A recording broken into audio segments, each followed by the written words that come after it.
আছে আমি সেভাবেই শুরু করছি। লিখছেন, আসসালামু আলাইকুম রাসেল ভাই, আশা করি আল্লাহর রহমতে ভালো আছেন। আমিও আল্লাহর রহমতে ভালো আছি। ভূত.কমের সকল শ্রোতাদের আমার সালাম। আসসালামু আলাইকুম। আমি ইমন, এটি আমার ছদ্মনাম।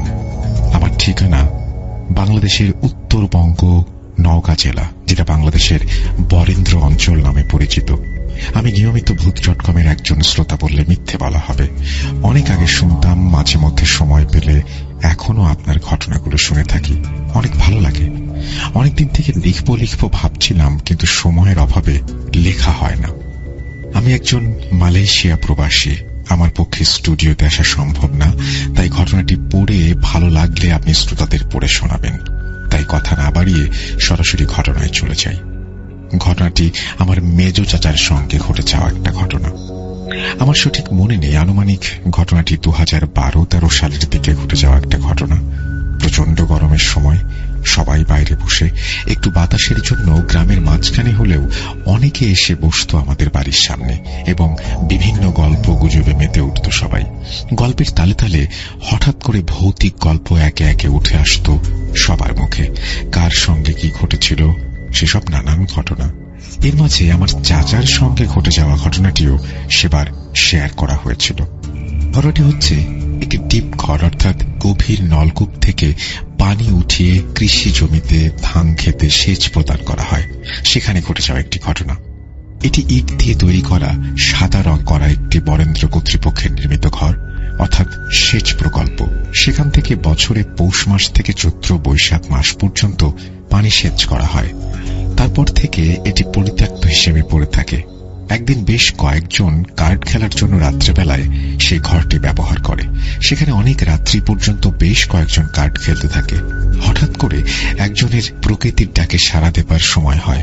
সে বাইরে গিয়ে বাথরুম সারতে গেলে তাকিয়ে দেখতে পায় তার দিকে অনেক বড় একটা বন্য শূকরের মতো বিশাল আকারের প্রাণী তাকে লক্ষ্য করে দৌড়ে আসছে।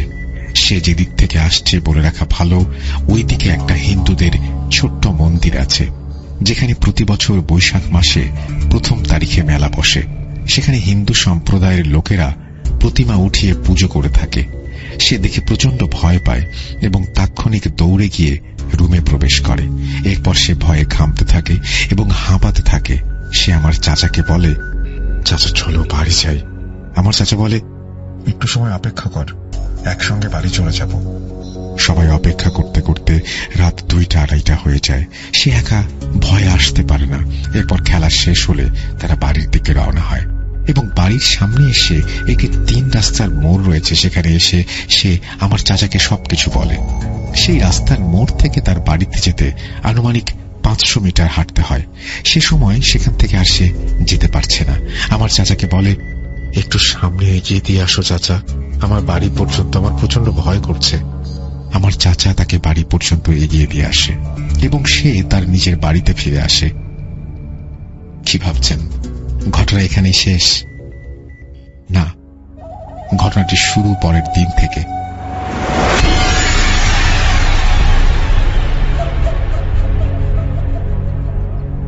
পরের দিন আমার চাচা আবার সেখানে খেলতে যায়।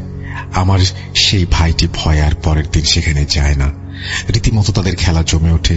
রাত্রে আনুমানিক 2:30-3টার দিকে আমার চাচা খেলা বাদ দেয়। সে বলে, আমি বাড়ি চলে যাব, আর খেলবো না। সে রীতিমতো রুম থেকে বেরিয়ে আসে। ঘর থেকে বাইরে এসে রাস্তায় উঠতে আনুমানিক 500 মিটার হেঁটে যেতে হয়। আমার চাচা মাঝে মাঝে পথ আসার পর সে প্রথমে দেখতে পায় স্বাভাবিকের চেয়ে অনেক বড় বড় 4-5টি শেয়াল তার রাস্তা আটকে আছে। সে শেয়ালগুলো দেখে রীতিমতো ভয় পেয়ে যায়। তারপর চাচা ধূমপান করত, সে সঙ্গে সঙ্গে একটি সিগারেট ধরিয়ে ফেলে। সে বুঝতে পারছে তার সাথে খারাপ কিছু ঘটতে চলেছে। সে পেছনে ব্যাক করে, একটি পানি চলাচলের ড্রেনের ওপর দিয়ে পথ চলতে শুরু করে এবং সামনে রাস্তায় গিয়ে ওঠে। রাস্তার উপর ওঠার পর সে দেখতে পায় তার দুপাশ দিয়ে শেয়ালগুলো তাকে ঘিরে ধরেছে। সে কি করবে বুঝতে পারে না। সে একের পর এক সিগারেট জ্বালিয়ে রাস্তা হাঁটতে শুরু করে। শেয়ালগুলো তার পথ আটকানোর জন্য এপাশ ওপাশ থেকে সামনে দিয়ে চলাফেরা করতে শুরু করে এবং রাস্তা আটকাতে চেষ্টা করে। সে একের পর এক সিগারেট জ্বালানোর জন্য শেয়ালগুলো তার পাশে ভিড়তে পারে না। সে যখন ফাঁকা রাস্তা থেকে প্রথম বসত বাড়ি শুরু করে পৌঁছায়, তখন শেয়ালগুলো পাশের একটি জঙ্গলের দিকে নেমে যায়। তারপর আমার চাচা বাড়ি পৌঁছানোর পর ফ্রেশ হয়ে রুমে প্রবেশ করলে কিছুক্ষণ পর বুঝতে পারে টিনের চালা, অর্থাৎ ঘরের টিনের চালা দুমড়ে মুচড়ে কেউ যেন ভেঙে ফেলছে। বলে রাখা ভালো, আমাদের এলাকায় আমরা ধান সংগ্রহের জন্য ঘরের ওপর বাঁশ বিছিয়ে তার উপর দিয়ে চালা তৈরি করে থাকি, যেখানে রীতিমতো একটি মানুষ হেঁটে চলাফেরা করতে পারে। আমার চাচা মনে করেছিল হয়তোবা চালার ওপরে চোর উঠে থাকতে পারে। সে সাহস করে উঠতে পারছিল না, ভেতরে কি হচ্ছে সেটা দেখার জন্য কেই বা উপরে আছে।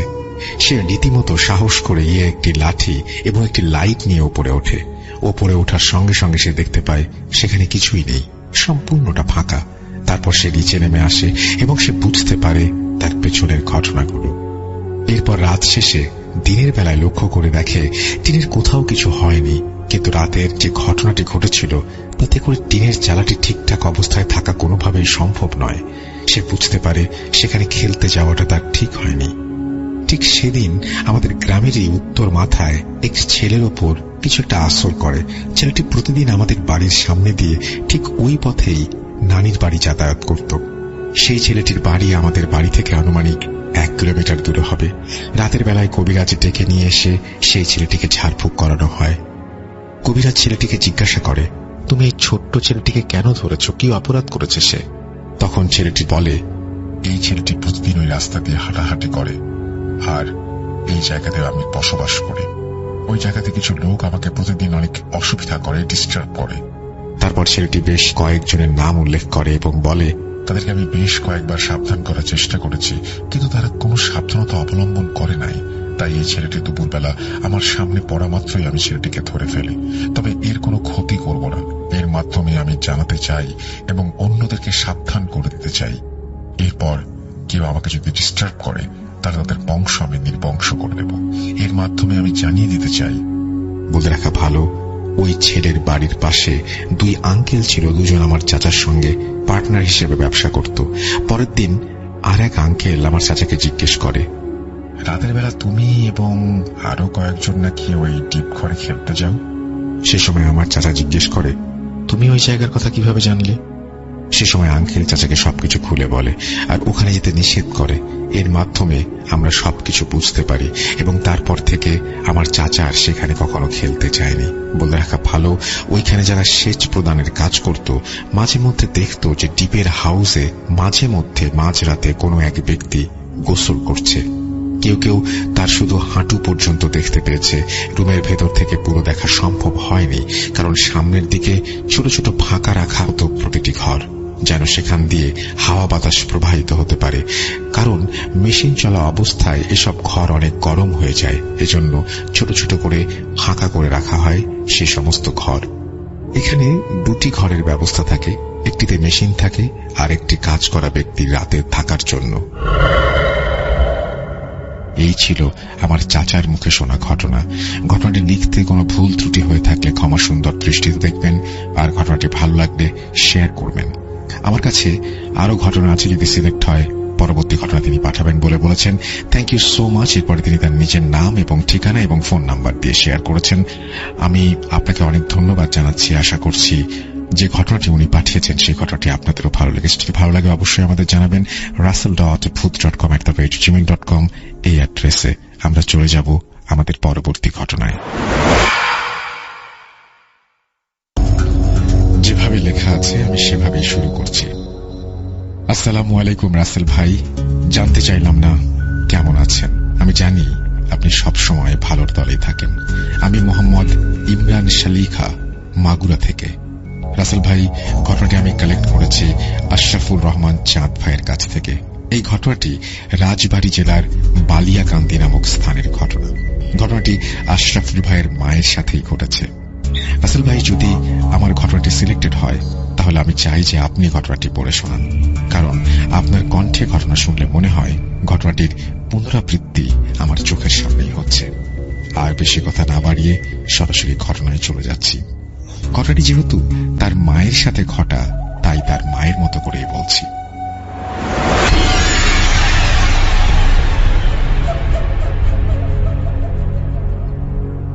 আমি ছোটবেলা থেকেই একটু বেশি চঞ্চল প্রকৃতির ছিলাম।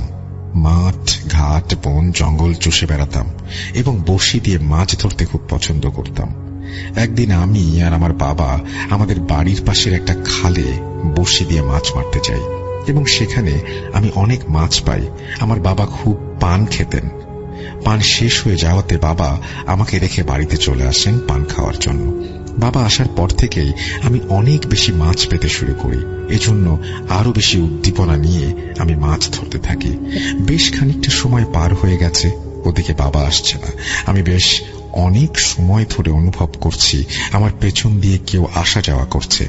আমি পেছন ফিরে দেখলাম সেখানে কেউ নেই। তারপর আমি আর কোনো কিছু না ভেবে মাছ মারায় পুনরায় মনোযোগ দিলাম। বাবা আসার কোনো নামই নেই। এদিকে সন্ধ্যা নেমে এসেছে। বাবা না আসাতে আর সন্ধ্যা নেমে আসায় আমি বাড়ির দিকে রওনা হলাম। কিছুদূর আসার পর আমি অনুভব করছি পেছনে কেউ আমার সাথে আসছে। আমি পেছনে ঘুরে দেখি কেউ নেই। আমি তখন একটু ভয় পাই এবং একটানা পা চালিয়ে তাড়াতাড়ি বাড়িতে চলে আসি। এদিকে সন্ধ্যা ঘনিয়ে আসায় বাড়িতে এসেই আমি মাছ কাটতে বসি। মাছ কাটা শেষে মাছ পরিষ্কার করতে আমি দিঘির ঘাটে যাই। দিঘিটা ছিল অনেক বড় এবং অনেক পুরনো। দিঘির চারপাশে 4টা পাকা ঘাট বাঁধানো ছিল। দিঘির ঠিক উত্তর পাশে মাঝ বরাবর একটা তাল গাছ ছিল, যেটা আমার নানা বাড়ির ঠিক বিপরীত পাশে পড়ে, আর নানারা থাকতেন দক্ষিণ পাশের পাড়ে। তাই আমি দক্ষিণ পাড়ের দিকে যাই মাছ পরিষ্কার করতে। মাছ পরিষ্কার করতে করতে আমার নজর যায় ওই তাল গাছের দিকে। দেখি তাল গাছ থেকে কিছু একটা পানিতে নামছে। আমি কেন জানি ওটার থেকে নজর সরাতে পারছি না। ওটা খুব দ্রুত বেগে ধেয়ে আসছে আমার দিকে। আমি অবাক হয়ে তার দিকে তাকিয়ে থাকলাম। তখন সেটা কাছে চলে আসলো। আমি দেখলাম সেটি বিশাল বড় এক গজার মাছ। মাছটা একটু দূর থেকে আমার দিকে তাকিয়ে কেমন যেন একটা মুখভঙ্গি করে আছে। আমি তখনই চিৎকার দিতে যাব, তখনই গজার মাছটি আমার কনিষ্ঠ আঙুলে একটা কামড় বসিয়ে দিল। আমি জোরে চিৎকার দিয়ে সেন্সলেস হয়ে যাই। এদিকে মাছ পরিষ্কার করতে দেরি দেখে মা ঘাটে আসে আমাকে ডাকার জন্য।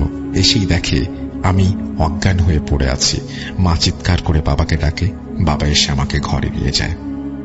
ঘণ্টাখানেক পর আমার জ্ঞান ফেরে। তারপর আমি সব ঘটনা বাবাকে খুলে বলি। বাবা সবটা শুনে মসজিদের ইমাম সাহেবের কাছ থেকে পানি পড়া আনতে যান। ইমাম সাহেবকে না পেয়ে বাবা খালি হাতেই বাসার দিকে ফিরে আসে। আর তখন বাবার সাথে কিছু ঘটনা ঘটে। বাবার বর্ণনা অনুযায়ী ঘটনাগুলো ছিল এরকম। আসার সময় ওই উত্তর দিকের তাল গাছটা পার হয়ে আসতে হয়। বাবা যখনই তাল গাছটা পার হচ্ছে তখনই বাবার কানে একটা আওয়াজ ভেসে আসে, কিরে, পানি পড়া নিয়ে কি করবি? বাবা ভয় বলে ওঠে, কে কে ওখানে? কোনো সাড়া নেই। বাবা মনের ভুল ভেবে আবারও অগ্রসর হয়। আবার কানের কাছে ফিস ফিসে কোনো একটা শব্দ সাবধান করে দেয়, পানি পড়া দিয়ে কোনো কাজ হবে না। বাবা আবারও থমকে যায়। কে কে আপনি? সামনে আসেন। পেছন থেকে কথা বলছেন কেন? সামনে এসে কথা বলেন। আসবো, সময় হলেই আসবো। ফিসফিস করে বলা কথাগুলো বাবার কানে আসে। বাবার পা তখন অবশ হয়ে গেছে। বাবা তখন হাঁটতে পারছে না। কিছু সময় পর বাবার শরীর ঘামতে শুরু করে। দোয়া কালাম যা মনে আছে পড়তে শুরু করেন। হঠাৎ একটা শীতল বাতাস বাবার শরীরে লেগে সামনের দিকে চলে যায়। তারপর তার শরীর হালকা হয়ে যায়। অতএব সে দ্রুত বাড়ির দিকে চলে আসে। বাড়িতে এসে বাবা কাউকে কিছু না জানিয়ে খাওয়া দাওয়া শেষ করে বিছানায় চলে যায়। আমার বাবার ঘরটা ছনের চাল আর পাটকাঠির বেড়া দিয়ে তৈরি ছিল। আমি আলাদা রুমে থাকতাম। তবে আজ আমি মায়ের কাছে ঘুমাচ্ছি। রাত তখন 3টা কি 3:30। হঠাৎ আমার ঘুম ভেঙে যায় পাটকাঠি ভাঙার শব্দে। আমি খুব ভয় পেয়ে মাকে ডেকে তুলি। তখনই আমার সাথে ঘটে এক অনাকাঙ্ক্ষিত ঘটনা। মায়ের গায়ে হাত দিতেই আমি চমকে উঠি। মা আগে থেকেই আমার দিকে রক্তবর্ণ চোখে তাকিয়ে আছে। আমি ভয়ে বাবাকে ডাক দিতে যাব, তখনই অনেক গম্ভীর ভয়েসে কেউ বলল, কিরে, ভয় পাচ্ছিস? ভয় পাস না, তোকে আমার খুব ভালো লেগেছে। এ কথা বলেই অট্ট হাসিতে ফেটে পড়ল মা আর বলল, আমি আসবো। আমি তখন ভয়ে চোখ বন্ধ করে ফেলি। তারপর আস্তে আস্তে চোখ খুলে মার দিকে তাকিয়ে দেখি মা স্বাভাবিকভাবে ঘুমোচ্ছে। ভয়ে আমি জড়সড় হয়ে আয়াতুল কুরসি পড়তে শুরু করলাম। এমতো অবস্থায় ফজরের আজান কানে ভেসে আসলো। বিছানা ছেড়ে নামাজের জন্য রেডি হই। তারপর নামাজ আদায় করে আবার বিছানায় গিয়ে শুয়ে পড়ি। শরীরটা বেশ ক্লান্ত লাগছিল। কখন যে ঘুমিয়ে গেছি বুঝতে পারিনি। সকালে হঠাৎই হইচইয়ের শব্দে ঘুম ভাঙল। এত হইচই কিসের দেখতে বিছানা থেকে দরজার চৌকাঠে দাঁড়ালাম। দেখি অনেক লোকজন কি নিয়ে যেন ফিসফিস করছে। আমাকে দেখে সবাই অবাক হয়ে তাকালো। আমি কিছু বুঝে ওঠার আগেই মা আমাকে জড়িয়ে ধরে কান্নাকাটি করতে শুরু করে দিল আর বলছে, কোথায় গিয়েছিলি মা তুই? গত দুদিন তোকে খুঁজে পাইনি কোথাও। আমি বললাম, কি বলছো মা? আমি তো ফজরের নামাজ আদায় করে বিছানায় গিয়ে ঘুমিয়েছিলাম। তখন বাবা বলল, মা, তোর মা ঠিকই বলছে। আমি ফজরের নামাজের জন্য তোর মাকে ডেকে তুলতে গিয়ে দেখি তুই নেই। কোথায় চলে গিয়েছিলি মা? বাবার কথা শুনে আমি হতভম্ব হয়ে দাঁড়িয়ে থাকলাম। কোথায় গিয়েছিলাম আমি? গত 2 দিন আমি নিখোঁজ। ভয় আমার শরীর শিউরে উঠল। বিকেলের দিকে বাবা একজন কবিরাজের কাছে নিয়ে যান। কবিরাজের বাড়িটা 2 গ্রাম পরে। বাবার কবিরাজের বাড়িতে যেতে যেতে সন্ধ্যা ঘনিয়ে আসে। ভাগ্য খারাপ থাকলে যা হয় আর কি। কবিরাজ তার বড় মেয়ের বাড়িতে বেড়াতে গেছেন, আসবেন শুক্রবার। মন খারাপ করে বাড়ির দিকে রওনা দিল বাবা। এদিকে চারিদিকে অন্ধকার হয়ে আসছে। বাবার হাতে কোনো টর্চ ছিল না। কিছু পাটকাঠিতে আগুন জ্বালিয়ে রওনা দিলেন বাবা। কিছু দূর যেতেই পাটকাঠি শেষ হয়ে গেল। বাবা অন্ধকারে হাঁটছিল। 2 গ্রাম পার করে আমাদের গ্রামে প্রবেশ করেছে। কিছু দূর যেতেই তার মনে হলো তার পাশে কেউ যেন হাঁটছে। ডানে বামে তাকিয়ে কাউকে না পেয়ে আবার দ্রুত হাঁটা শুরু করলো বাবা। সামনে একটা পুরনো কবরস্থান। তার মনে হচ্ছে পাঞ্জাবি পরে কেউ দাঁড়িয়ে আছে। বাবা তেমন কিছু না ভেবে মনের ভুল মনে করে কবরস্থানের পাশ দিয়ে হেঁটে যাচ্ছিল। এমন সময় কেউ বাবার নাম ধরে ডাকছে, সামু, সামু, কই গেছিলা? কবিরাজ বাড়ি। গোরস্থানের দিকে তাকিয়ে কাউকে দেখতে পেল না বাবা। তাই সে আর কিছু না ভেবে এক দৌড়ে বাড়িতে চলে আসে। দীর্ঘ 1 সপ্তাহ পর কবিরাজের দেখা পেয়ে বাবা কবিরাজকে সব ঘটনা খুলে বলে। কবিরাজ সব শুনে বলল, আগামী শনিবার সন্ধ্যার পর যাব, আর বাড়ির উঠোনের ঠিক মাঝ বরাবর গোলাকার বৃত্ত করে সেখানে মাটি দিয়ে লেপে রাখবেন। আর দোকান থেকে 1 ডজন মোমবাতি ও আগরবাতি একদমে কিনে আনবেন। এই বলে কবিরাজ চলে গেল। কবিরাজের কথা মতো সব রেডি রাখলাম। শনিবার সন্ধ্যা পার হয়ে যাচ্ছে, কবিরাজের আসার কোনো নামই নেই। কবিরাজের দেরি দেখে বাবা রাস্তায় দেখতে যায় কবিরাজ আসছে কিনা। বাড়ি থেকে বেরোতেই দেখে কবিরাজ এক মনে কিসের দিকে যেন তাকিয়ে সোজা হয়ে দাঁড়িয়ে আছে। কি ব্যাপার, আপনি এখানে দাঁড়িয়ে আছেন কেন? ভেতরে আসুন। কোনো সারা শব্দ না দেখে কবিরাজের গায়ে হাত লাগাতেই কবিরাজ চমকে ওঠে। কি ব্যাপার, এখানে দাঁড়িয়ে আছেন কেন? ভিতরে চলুন। ততক্ষণে চারিদিকে ঘুটঘুটে অন্ধকার। কবিরাজ গোলাকার বৃত্তের চারিদিকে আগরবাতি মোমবাতি জ্বালিয়ে দিলেন এবং ব্যাগ থেকে আরো কি কি যেন বের করে চারিদিকে ছড়িয়ে দিলেন। কবিরাজ আমাকে নামাজের ন্যায় বসতে বললেন। কিছুক্ষণ পর বুঝতে পারছি বাড়ির চারিদিকে ঝড় তুফান শুরু হয়ে গেছে। ভেঙে পড়ছে যেন সবকিছু আমার মাথায়। তারপর আর কিছু মনে নেই। বাবার কাছে শুনেছি পরের ঘটনা। আমি সেন্সলেস হওয়ার পরে কবিরাজ আমাকে বোতল থেকে পানি ছিটিয়ে দেয়। পানি ছিটানোর পরেই আমি উঠে দাঁড়িয়ে কবিরাজকে ধরার জন্য দৌড় দেই, কিন্তু কবিরাজের দেয়া দাগের ওপারে আমি আসতে পারিনি। আসতে না পেরে আমি আরো রেগে যাই। কবিরাজ আমাকে প্রশ্ন করে, কে তুই? আমি বললাম, আমাকে দেখিসনি তুই? সামু মিয়া, আর একটু দেরি করে আসলেই তো তোর জীবন নাশ করতাম। এই কথা বলেই নাকি আমি অট্টহাসিতে ফেটে পড়ি। সেখানে উপস্থিত সবাই লক্ষ্য করলো আমার চোখগুলো রক্তবর্ণ হয়ে গেছে, যেন চোখ দুটো এখনই বেরিয়ে আসবে। কবিরাজ বলল, আমি অপ্রস্তুত ছিলাম বলেই তুই সামনে আসতে পেরেছিলি। এখন বল, কেন এসেছিস? ওকে ছেড়ে চলে যা। তারপর আমি বলে উঠলাম, না, ওকে ছাড়তে পারবো না। তুই চেষ্টা করে দেখতে পারিস। তোর মতো অনেককে আমি বোতলবন্দি করেছি। ভালো চাস তো চলে যা। কি মনে করিস তুই আমাকে? আমাকে তাড়াবি? আমি আবার ভয়ঙ্কর ভাবে হাসতে শুরু করলাম। কবিরাজ বলল, চিনতে পারিসনি তুই এখন আমাকে? দাঁড়া, তোর ব্যবস্থা করছি। এই বলে দোয়া দুরুদ পড়ে ফু দিতে যাবে, এমন সময় কবিরাজের বুকে হঠাৎ প্রচুর ব্যথা উঠল। আমি বলছি, কিরে, ফু দিবি না? ফু, বাঁচতে চাইলে এখান থেকে চলে যা। কবিরাজ একটু সুস্থ অনুভব করার পর বলল, আমি চলে যাব, কিন্তু তুই বল, কে তুই? এটা কবিরাজের একটা টোপ ছিল মাত্র। আমি বলছি, তুই এখনো চিনতে পারিসনি আমাকে? আমি মারিদ। এই বলে ও চলে গেল। কবিরাজ একটু ভয় পেয়ে বাবাকে বলল, ও খুব শক্তিশালী বজ্জিন। আপনারা আপনাদের মেয়েকে 3 মাসের মধ্যে বিয়ে দিয়ে দিন। বিয়ে দিলে হয়তো ওর জিনটা চলে যাবে, অথবা আসবে না। আর আমি বাড়ি বন্ধ করে দিচ্ছি, 3টা তাবিজ দিচ্ছি, একটা ওর গলায় পরাবেন, আর একটা ওর বিছানায় দেবেন, আর একটা ওই গোলাকার বৃত্তের মাঝে 2 হাত মাটিতে পুঁতে রাখবেন। ওই জিনটা এই 3 মাস কিছু করতে পারবে না। জিনটা খুব শক্তিশালী আর দুষ্ট। এই জিন যার পেছনে লাগে তার থেকে সহজে যায় না।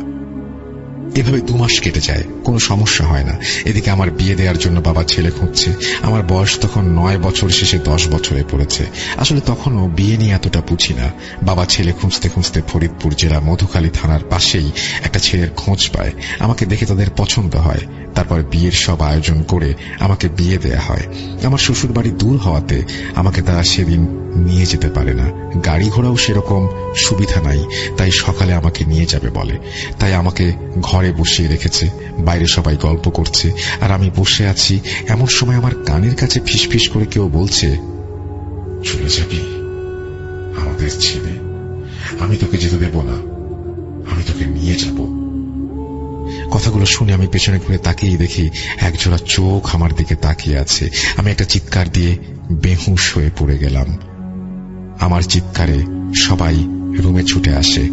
তারা আমাকে ঘরে দেখতে না পেয়ে প্রচন্ড রকমের ভয় পায়, কেননা এর আগেও আমার সাথে এরকম ঘটেছে।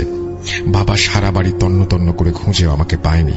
এভাবে শেষ রাতের দিকে ফজরের আজান দেওয়ার জন্য মুয়াজ্জিন মসজিদের দিকে যাচ্ছিলেন। মসজিদের একটু আগে একটা বড় তাল গাছ। গাছ থেকে খুব জোরে কিছু পড়ার শব্দ পেয়ে তিনি গাছের দিকে এগিয়ে আসেন কি পড়েছে সেটা দেখার জন্য। এসে দেখেন আমি তাল গাছের নিচে পড়ে আছি। মুয়াজ্জিন সাহেব আমার বিষয়ে সব আগে থেকে জানতো, তাই ভয় না পেয়ে আমাদের বাড়ির সবাইকে ডেকে বাড়িতে নিয়ে যায়। তারপর আমাকে চিকিৎসা করে সুস্থ করা হয় এবং আমাকে বলা হয় যে কেন ওখানে গিয়েছিলি। আমি কিছু বলতে পারলাম না। এদিকে কবিরাজ বাড়ি থেকে খবর নিয়ে এসেছে কবিরাজ নাকি মারা গেছে। এই কথা শুনে আমার পরিবারের সবাই ভয় পেয়ে যায়। জানি আরো বড় রকমের বিপদ হয়তো অপেক্ষা করছে আমাদের জন্য। সব ঝামেলা মিটিয়ে আমি শ্বশুর বাড়িতে পা রাখি। 5 বছরে কোনো সমস্যা হয়নি আমাদের দাম্পত্য জীবনে। আবার ঘটনার পুনরাবৃত্তি হতে শুরু করে। আমার পেটে তখন 5 মাসের বাচ্চা। আমার স্বামী বাজার থেকে 5 টাকা দিয়ে 2 কেজি ওজনের একটা ইলিশ মাছ আনে। আমি মাছটা কেটে পরিষ্কার করে রান্নাঘরে যাই মাছটি ভাজি করার জন্য। রান্নাঘরের পাশেই একটা বড় তাল গাছ ছিল। আমি মাছ ভেজে রাখছি, এমন সময় একটা লোমশ হাত এসে পাত্র থেকে ভাজা মাছ উঠিয়ে নিয়ে যাচ্ছে। এটা দেখে আমি ভয় পেয়ে আমার শাশুড়িকে ডাক দেই। আমার শাশুড়ি এসে দেখে ওই লোমশ হাতটি এখনো ভাজা মাছ রান্নাঘর থেকে নিচ্ছে।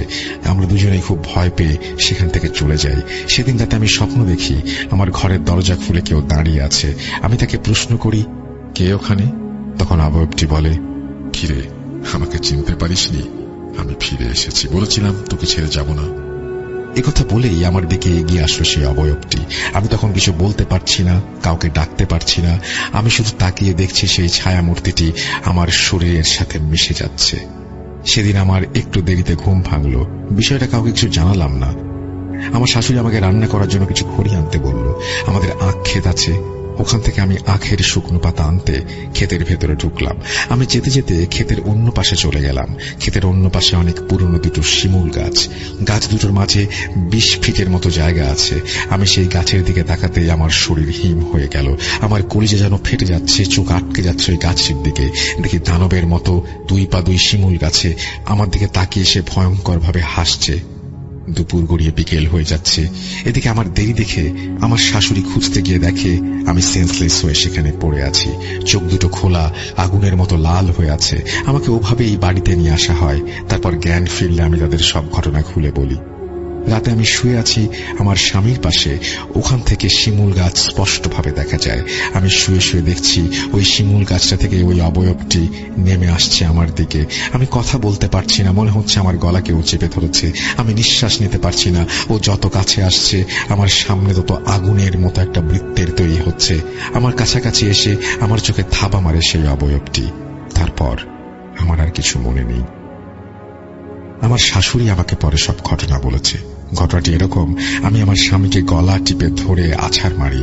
আমার স্বামীর চিৎকারে বাড়ির লোকজন সব উঠে এসে দৌড়ে গিয়ে দেখে আমি আমার স্বামীর বুকের উপরে উঠে ওর গলা টিপে ধরেছি, ওর জিহ্বা বের হয়ে আছে। এভাবে দেখে তাড়াতাড়ি করে ঘরের দরজা ভেঙে সবাই ঘরে প্রবেশ করে। আমার শাশুড়ি আমাকে ধাক্কা দিয়ে নিচে ফেলে দেয়। আমি গর্জন দিয়ে উঠে আমার শাশুড়ির গলা চিপে ধরে বাইরে ছুঁড়ে ফেলে দেই। এদিকে আমাদের বাড়ির চিৎকারে আশেপাশের লোকজন ছুটে আসে। এসে আমার এই অবস্থা দেখে সবাই আমাকে চেপে ধরে বলছে, কি হয়েছে আপনার, এরকম করছেন কেন? আমি কোনো কথা না বলে সবাইকে মারতে থাকি। সবার অবস্থা খারাপ হয়ে যায়। এরকম একটা অবস্থা এবং একটা সময় সবাই চলে যেতে বাধ্য হয়। আমি আমাদের সেই আখ ক্ষেতের ভেতরে চলে যাই। সারা রাত খুঁজেও নাকি আমাকে পাওয়া যায়নি। পরের দিন সকালে আমাকে ওই শিমুল গাছে পাওয়া গেছে। কয়েকদিন পর আমার পেটের বাচ্চাটা নষ্ট হয়ে যায়। কিছুদিন পরই আমার সাথে এই ঘটনা ঘটতে থাকে। প্রত্যেকবারই ওই শিমুল গাছে আমাকে পাওয়া যায়। এভাবে আমার 3টা বাচ্চা নষ্ট হয়। এভাবে কঠিন কষ্টের মধ্যে দিয়ে আমার জীবন চলতে থাকে। আমার শাশুড়ি একটা কবিরাজের সন্ধান পায়। কবিরাজ আমাদের বাড়ি এসেই ঝটফট করতে থাকে। কবিরাজ শুধু এটুকুই বলে, আপনার বৌমাকে এই বাড়িতে রাখবেন না, রাখলে উনি কোনোদিন মা হতে পারবেন না। এই কথা বলে কবিরাজ চলে যায়। কবিরাজের কথা শুনে কয়েকদিনের ভেতর আমার স্বামী আর আমি আমাদের বাবার বাড়িতে চলে আসি। বাড়িতে আসার 2 মাসের ভেতর আমার পেটে সন্তান আসে। এখানে আসার পর বেশি সমস্যা হয়নি, তবে মাসে 3 থেকে 4 বার আমি প্রজেস্ট হতাম। দোয়া কালাম পড়ে আমার গায়ে পানি ছিটালে জিনটি চলে যেত। এভাবে আমার বাবার বাড়িতে 7টি সন্তান জন্ম দেই। ওরা সবাই সুস্থ আছে। 5 বছর আগে আমার বড় ছেলে একটা কবিরাজ আনে আমার বাড়ি। কবিরাজ এসে কিছুক্ষণ পরে বলল, যে জিনটা আপনার কাছে আছে সে আপনার কাছে আসবে না। আমার বড় ছেলে কবিরাজকে জিজ্ঞেস করল, কেন আসবে না? কবিরাজ বলল, সে এখন অনেক বৃদ্ধ আর অনেক জিন এখন ওনার কাছে তালিম নেয়। এরপর ওই জিনটি আর কাছে আসেনি। এই ছিল তার মায়ের সাথে ঘটে যাওয়া ঘটনা। আলহামদুলিল্লাহ এখন তারা সবাই সুস্থ আছে। রাসেল ভাই ভূত.com ঘটনা লিখলাম, ভুল ত্রুটি হলে ক্ষমা সুন্দর দৃষ্টিতে দেখবেন। তারপরে তিনি তার এইচএসসি এক্সামের জন্য দোয়া চাইছেন এবং তার ফোন নাম্বার এবং সবকিছু শেয়ার করেছেন। Thank you very much. আপনাকে অনেক ধন্যবাদ আমাদের ঘটনা পাঠানোর জন্য। আশা করছি এই ঘটনাটি আপনাদেরও ভালো লেগেছে। যদি ভালো লাগে অবশ্যই আমাদের জানাবেন, যদি ভালো না লাগে সেটাও আমাদের জানাবেন। আমরা আপনাদের ঘটনার অপেক্ষায় থাকব। আমরা চলে যাব আমাদের পরবর্তী ঘটনায়। একটা অডিও ক্লিপ দিব এবং অডিও ক্লিপের পরে আমরা আবারও ইমেইলে ফিরে আসব। সেই পর্যন্ত আশা করছি আপনারা আমাদের সঙ্গে থাকবেন। চলুন কথা না বাড়িয়ে সরাসরি ঘটনায় যাওয়া যাক। আসসালামু আলাইকুম প্রিয় লিসেনার্স, রাসেল ভাই, আশা করি আপনারা সবাই অনেক বেশি ভালো আছেন। আমি অনিক মাহমুদ বলছি রাজশাহী থেকে। আমি বর্তমানে সিলেটের শাহজালাল বিজ্ঞান প্রযুক্তি বিশ্ববিদ্যালয়ে অধ্যয়নরত আছি। আজ আমি আবারও হাজির হয়ে গেলাম একটা নতুন ঘটনা নিয়ে। ঘটনাটা আমার ফুফাতো বোনের হাজবেন্ডের সাথে, অর্থাৎ আমার দুলা ভাইয়ের সাথে ঘটা একটা ঘটনা আসলে ব্ল্যাক ম্যাজিকের একটা ঘটনা এবং তিনি নিজেই কিন্তু এর ভিকটিম। তো ঘটনাটা আমাকে দুলা ভাই দিয়েছেন। আমি প্রেক্ষাপটটা একটু বলতে চাই। আমি এবারে পুজোর ছুটিতে যখন বাসায় যাই, বাসায় গিয়ে আমি জানতে পারি যে আমার দুলা ভাইয়ের সাথে এরকম একটা মর্মান্তিক ঘটনা ঘটেছে। আমি দেরি না করে তার সাথে যোগাযোগ করে আমি ঘটনাটা কালেক্ট করি। প্রথম অবস্থায় তিনি আসলে শেয়ার করতে চাচ্ছিলেন না, আর তারপরেও আমি আসলে খুব জোরাজোরি কারণে তিনি এক পর্যায়ে আমাকে শেয়ার করতে চান, রাজি হন এবং তারপরে আমি ঘটনাটা আসলে চিন্তা করি যে ভূত.com শেয়ার করব। তো ঘটনাটা যেভাবে ঘটছে আমি সেভাবে বলার ট্রাই করতেছি। ঘটনা যে খুব একটা ভৌতিক তেমন কিন্তু না, আমি আগেও বলছি, কোনো তেমন অতটাও ভৌতিক না, কিন্তু কিছু অদ্ভুত সিমটমস তার দেখা দিয়েছিল, কিছু ঘটনা ঘটেছিল ব্ল্যাক ম্যাজিক করার পর তাকে, সেগুলোই আমি কিন্তু আপনাদেরকে শেয়ার করব। তো আমি আর বেশি কথা না বলে ঘটনায় চলে যাই। তো আমার দুলা ভাই, আমি তার নামটা স্কিপ করে যাচ্ছি। তো আমার দুলা ভাই আসলে পেশায় একজন টেইলর, প্লাস ওনার একটা কাপড়ের দোকানও আছে। তো এটা আসলে বাগমারা উপজেলার কোন একটা গ্রামের ঘটনা। তো তিনি তার বাসা থেকে বাজারের দূরত্ব খুব একটা বেশি ছিল তা কিন্তু নয়, মোটামুটি দেখা যাচ্ছে যে 3 কিলো। তো যেটা করতে হতো, উনি আসলে যেহেতু এটা 2 মাস আগের ঘটনা, তো তখন আসলে এই বর্ষাকাল চলছিল রাজশাহীতে। তো এই বর্ষাকালে দেখা যাচ্ছে যে তার মেইন রাস্তা থেকে তার বাসা প্রায় 1 কিলো হবে, এইটুকু আসলে কাদাময়, কাদা হয়ে যায়। পাকা রাস্তা না, কাঁচা রাস্তা। তো তিনি যেটা করতেন, বাইক নিয়ে যাইতেন না, তার বাইক ছিল, বাইক নিয়ে যেতেন না, তিনি হেঁটে অতটুকু পথ হেঁটে এসে তিনি আসলে ভ্যানে করে বাজারে যেতেন। তো যথারীতি ভালোই চলছিল তার জীবন, কিন্তু কে জানতো তার জীবনে কিছু দুর্বিষহ ঘটনা ঘটবে, মর্মান্তিক কিছু ঘটনা ঘটবে, এটা তিনি কখনো কল্পনাও করেন না। চলুন তাহলে আমরা কি ঘটেছিল তার সাথে একটু শুনে আসি। রোজকারের মতো তিনিও সেদিনে গিয়েছিলেন দোকানে, এবং কাজের চাপ থাকায় তার বাসায় আসতে একটু লেট হয়ে যায়, অর্থাৎ সেদিন তিনি প্রায় 9:30 মতো বেজে যায়। তো তিনি যথারীতি তার দোকান বন্ধ করে তিনি বাসার উদ্দেশ্যে রওনা দেন, এবং ভ্যানে করে মেন রাস্তা থেকে এসে তিনি তার বাসার কাঁচা রাস্তায় হাঁটা শুরু করেন। এরপর আসলে যেটা হয়, রাস্তার দুপাশে কিন্তু আপনারা জানেন যে রাজশাহী বাগমারা অঞ্চলে অনেক বরজ আছে, পানির বরজ। তো দুপাশে পানির বরজ ছিল, তো এবং কাদা, এতটাই রাস্তা কাদাময় ছিল যে উনি তার এক হাতে স্যান্ডেল নেন এবং এক হাতে তিনি তার মোবাইলের টর্চটা চালান। এরপর তিনি হাঁটা শুরু করেন। তো তিনি বর ক্রস করেন। ক্রস করার পরে একটা বাঁশঝাড় পড়ে। আসলে গ্রাম অঞ্চলের দিকে দেখা যায় একটু জঙ্গল এলাকা একটু বেশি থাকে, বাঁশঝাড় থাকে, এরকম মানে একটু অঞ্চল দেখা যায় আর কি।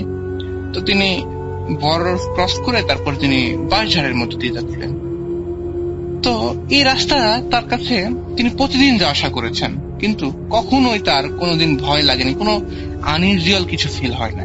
সেদিন কেন জানি তিনি তার মধ্যে একটু ভয় লাগছিল। ঘুটঘুটে অন্ধকার ছিল, আকাশ মেঘাচ্ছন্ন ছিল, এবং একটু ফিরি ফিরি বৃষ্টি হচ্ছিল। তারপর তিনি হেঁটে যাচ্ছিলেন। তিনি যখন বাঁশঝাড় ক্রস করছিলেন, বাঁশঝাড় ক্রস করার পর তার মনে হচ্ছিল, মানে তিনি আসলে গান বাজাচ্ছিলেন তার ফোনে, মানে ভয়টা দূর করার জন্য তিনি আসলে গান প্লে করছিলেন এবং যাচ্ছিলেন। মনে হচ্ছিল গানটা যেন ইকো হচ্ছে, প্রতিধ্বনিত হচ্ছে, মনে হচ্ছে পিছনে একই গান কে যেন শুনতে শুনতে আসতেছে, এরকম মনে হচ্ছিল তার। তিনি পিছনে তাকালেন, কিন্তু কোনো কিছুই দেখতে পেলেন না, কোনো আনইউজুয়ালও কিছু ফিল করলেন না তখনও পর্যন্ত। তিনি আবারও হাঁটছিলেন। হাঁটতে হাঁটতে তিনি বাঁশঝাড়টা ক্রস করেন। তিনি গান বাজছিল, তিনি আবার খেয়াল করলেন তার গানটা প্রতিধ্বনিত হচ্ছে, অর্থাৎ পিছন থেকে কেউ যেন মনে হচ্ছে একই গান প্লে করতেছে, এরকম একটা বিষয়। তিনি আবারও পিছে তাকালেন, কিন্তু কিছু দেখতে পেলেন না।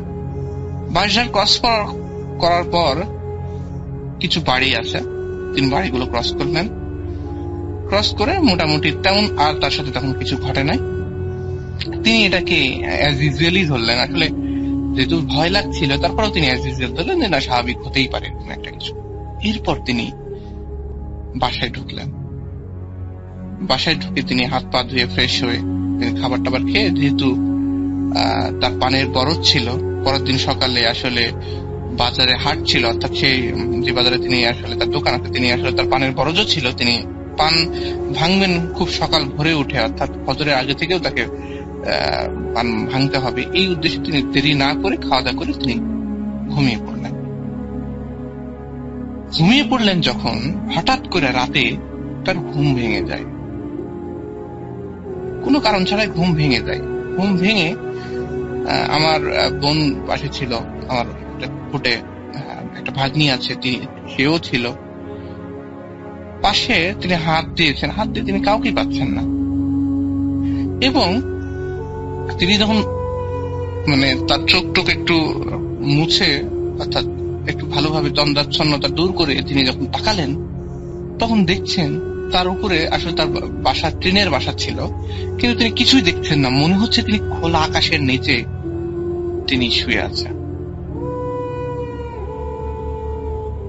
তিনি উঠে বসলেন। বসে যখন তিনি ভাবছেন নিচে নামবেন, তো যখন তিনি নিচে নামতে যাবেন তখন পা দিয়েছেন পিঠে, যখন নিচে পা যখন নামাচ্ছেন তিনি দেখছেন যে তিনি পানিতে পা দিচ্ছেন।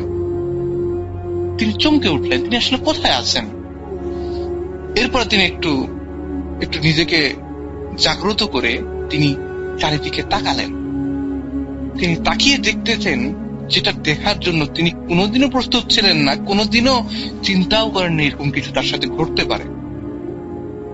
তিনি দেখলেন তিনি আসলে একটা পুকুরের মধ্যে, একটা ভেলার মধ্যে তিনি শুয়ে আছেন এবং চারিদিকে ঘুটঘুটে অন্ধকার। তবে যতটুকু তিনি দেখতে পাচ্ছিলেন যে চারিদিকে তিনি একটা পুকুরের মধ্যে আছেন। তিনি চিনতে পারছিলেন না তিনি আসলে কোথায় আছেন। তিনি চিৎকার দিয়ে উঠলেন। চিৎকার দিয়ে উঠতেই পাশ থেকে আমার বোন তাকে করলো আর কি। তিনি আসলে বুঝলেন যে তিনি আসলে ঘুমের মধ্যে আসলে স্বপ্ন দেখছেন। আমার বোন তাকে পানি টানি খাওয়ালেন। তারপরে তাকে আসলে কি হয়েছে জিজ্ঞেস করলো। তিনি আর আসলে বিষয়টা বলেন নাই, যেহেতু তার এটা স্বপ্ন তিনি মনে করেছেন যে স্বপ্ন, আসলে এটাকে আসলে বলার প্রয়োজন মনে করেন। তিনি এমনিতেই আসলে একটু করে তিনি আসলে ঘুমিয়ে যান। সকালে তিনি রোজকার মতো তিনি সকালে উঠেছেন। তিনি পানের বরজে গেলেন আর কি। আমাদের গ্রাম্য ভাষায় আমরা বর বলি, যদি এটা শুদ্ধ ভাষায় বরজ। তো তিনি পানের বরজে গেলেন। তো তিনি পানের বরজে যারা দেখেছেন এই অঞ্চলের পানের বরজ গুলো সারি সারি আসলে যেটাকে আসলে বাঁশের মতো পোতা থাকে, বাঁশের কেটে কেটে চিকন চিকন কেটে আসলে সারি করে লাগানো থাকে এবং ওইগুলোতে আসলে পানের গাছ বেয়ে উঠে আর কি, এরকম একটা বিষয়। তিনি যথারীতি পান ভাঙা শুরু করেন। তিনি একাই ছিলেন, তিনি একাই পান ভাঙছিলেন। পান ভাঙতে ভাঙতে তিনি প্রথম সারিতে পান ভাঙছিলেন। পান ভাঙতে তিনি খেয়াল করলেন, যদিও তার হাতে টর্চ ছিল, অর্থাৎ তার মোবাইলের আলো তিনি জ্বালিয়ে রাখছিলেন এবং প্লাস তিনি পান ভাঙতেছিলেন। তিনি খেয়াল করলেন ওই পাশের কে যেন এই একই ভাবে পান ভাঙছে। তিনি তো অবাক হয়ে গেলেন, চোর আসলো নাকি। তিনি একটু বললেন, এই কে ওখানে, কে কে কে ওখানে তুমি, এইভাবে তিনি বলে উঠলেন। কোন রেসপন্স এলো না, সে তার মতো পান ভাঙছে। তিনি সাথে সাথে তারা ওখানে গেলেন, পান টান চুরি হচ্ছে নাকি, সাথে সাথে গেলেন ওখানে। তিনি যেটা দেখছেন সেটা তিনি আবারও দেখার জন্য তিনি প্রস্তুত ছিলেন। তিনি দেখলেন তিনি আসলে ওই পারে পান ভাঙছেন, অর্থাৎ তারই একটা তার মতোই দেখতে কেউ একজন সেখানে পান ভাঙছিল এবং তাকে দেখে হাসতেছিল, এরকম খিলখিল খিলখিল করে হাসতেছিল এবং বলছিল, কিরে পান ভাঙবি না, থেমে গেলি কেন, পান ভাঙ, পান ভাঙ, আজই তোর শেষ পান ভাঙা, ভেঙে নে, যত পারবি ভেঙে নে। তিনি চিৎকার দিয়ে সেন্সলেস হয়ে যান। সকালবেলা যখন তিনি চলে আসার কথা, তিনি আসছেন না দেখে প্রায় 8টা-9টা বেজে গেছে, অর্থাৎ তিনি মোটামুটি 7টার মধ্যে ফিরে আসেন। সে কারণে সেগুলো আবার গুছিয়ে আবার একটা করে আর কি তাকে বেঁধে তাকে আবার বাজারে নিয়ে যেত। এই জন্য মোটামুটি তিনি স্বভাবত 7টার দিকেই চলে আসতেন। তো 8টা-9টা হয়ে যাচ্ছে, কেউ আসতেছেন, তখন আসতেছেন না, ফিরে আসতেছেন না দেখে আমার বোন আসলে তার শ্বশুরকে পাঠান যে একটু দেখেন তো বাবা কি হয়েছে, এখনো সে আসতেছে না। তিনি যে দেখতেছেন যে আসলে তার ছেলে সেন্সলেস হয়ে পড়ে আছে। তো তিনি তাকে আসলে পাশের লোকজন ডেকে তাকে ধরাধরি করে বাসায় নিয়ে আসে। বাসায় নিয়ে আসার পরে তাকে আসলে দেওয়া হয়, পানি টানি দেওয়া হয়, মোটামুটি প্রাথমিক ট্রিটমেন্ট গুলো দেওয়া হয়। দেওয়ার পরে মোটামুটি যখন তার ঘুম ভাঙে, অর্থাৎ যখন তিনি সেন্সে ফিরে আসেন, অলরেডি 2 দিন পার হয়ে গেছে। তিনি জিজ্ঞেস করছেন যে আমি কোথায়, যখন তার সেন্স হয় কোথায়, তখন সবাই তো মোটামুটি কান্নাকাটির মতো একটা অবস্থা, ট্রিটমেন্ট করা হয়েছে, তারপরে নিয়ে আসতেছে, বাসায় ডাক্তার নিয়ে আসা হয়েছে। তো মোটামুটি তখন ইয়ে হয়, ট্রিটমেন্ট করার পরে আসলে সবাই তো মানে কান্নাকাটি একটা রোল একটা অবস্থা।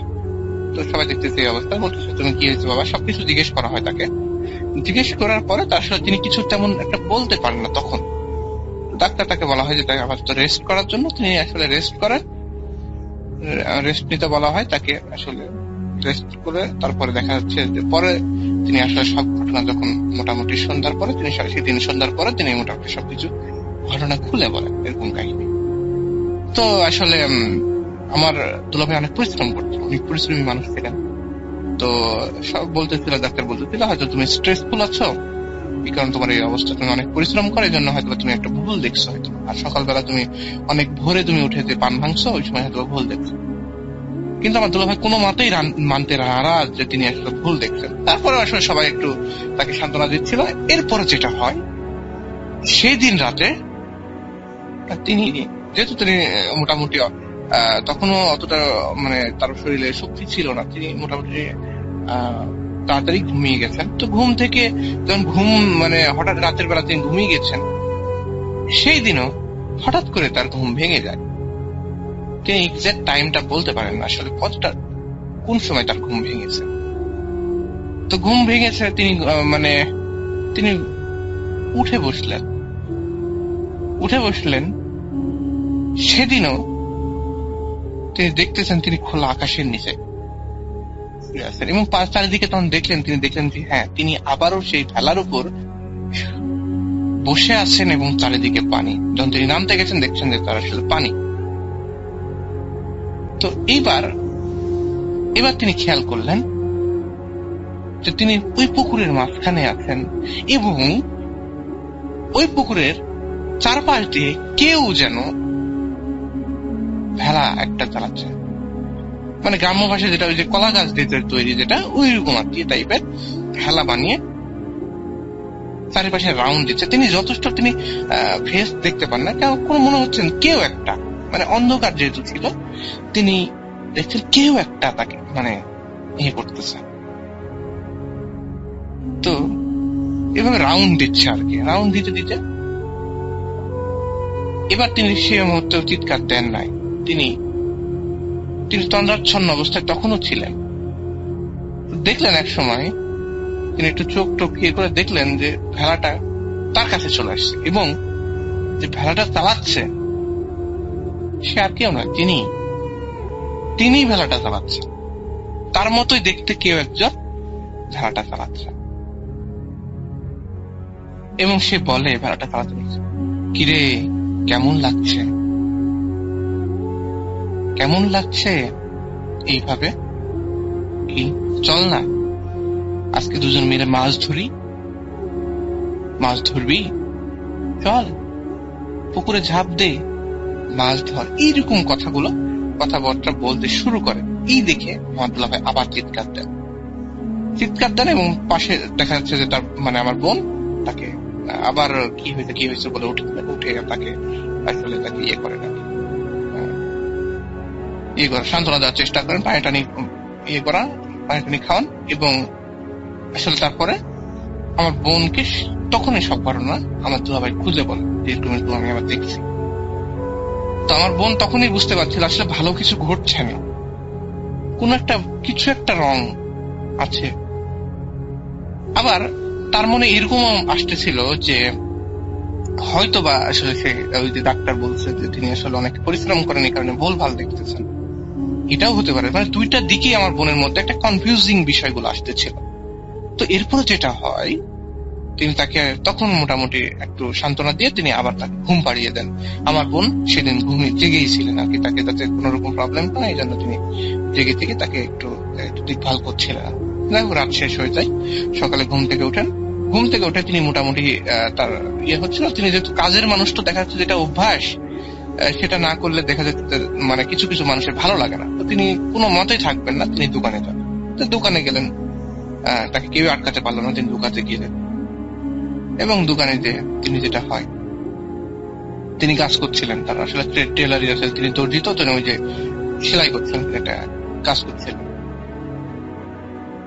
তো কাজ টাজ করছিলেন তখন দোকানে আসলে কেউ ছিল না, এবং তিনি আসলে কাজ করার মাথায় হঠাৎ করে দেখলেন তার মানে কয়ার দোকান ছিল, আসলে দেখছেন যে মানে কাপড় টাপড় ছিল, তো দেখছেন যে দোকানের পাশে তিনি হুট করে মানে কাজের ফাঁকেই তিনি দেখছেন, চোখ চলে গেছে আর কি, চোখে তিনি দেখছেন যে কে যেন একটা ওই মুখ হয়ে বসে আছে, মানে পিঠ দেখিয়ে তাকে বসে আছে তিনি আর কি।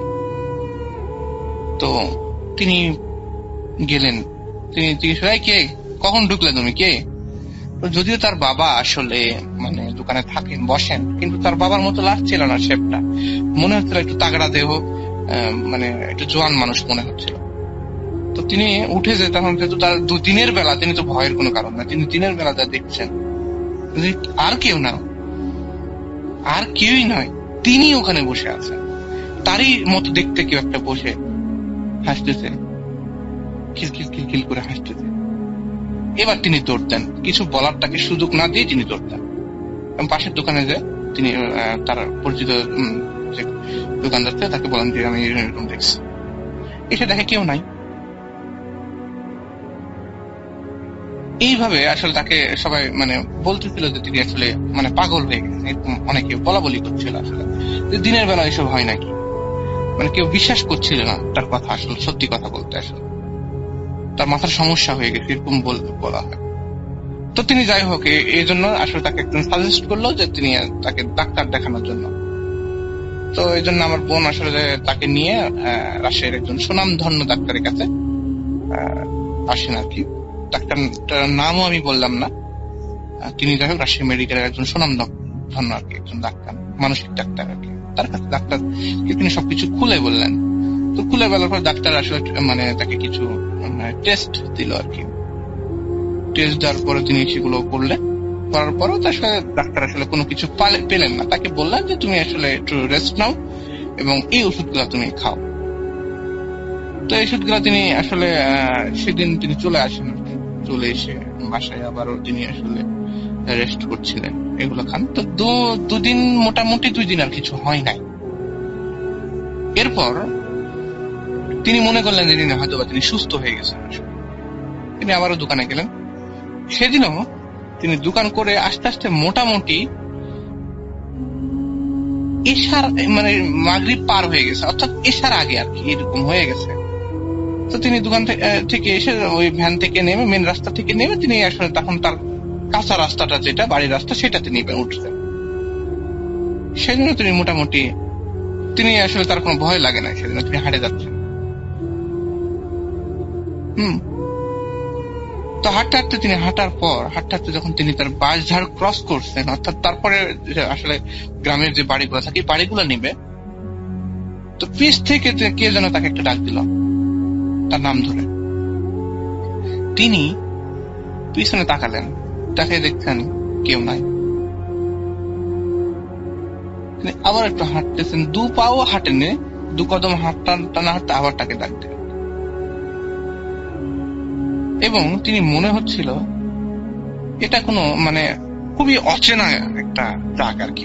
তার গ্রামের মানুষের পরিচয় ছিল, তার সাথে অনেক মানুষের চলাফেরা ছিল, কিন্তু মনে হচ্ছে এটা একটা অপরিচিত ডাক। তিনি একটু পিছিয়ে আসলেন, পিছিয়ে এসে একটু দেখছেন, লাইট টাইট মেরে। তার এক হাতে স্যান্ডেল ছিল, যেহেতু রাস্তা কাদামো, তিনি এক হাতে স্যান্ডেল ছিল, প্লাস তার এক হাতে টর্চ ছিল, মোবাইলের টর্চ। তিনি চারিপাশে দেখলেন।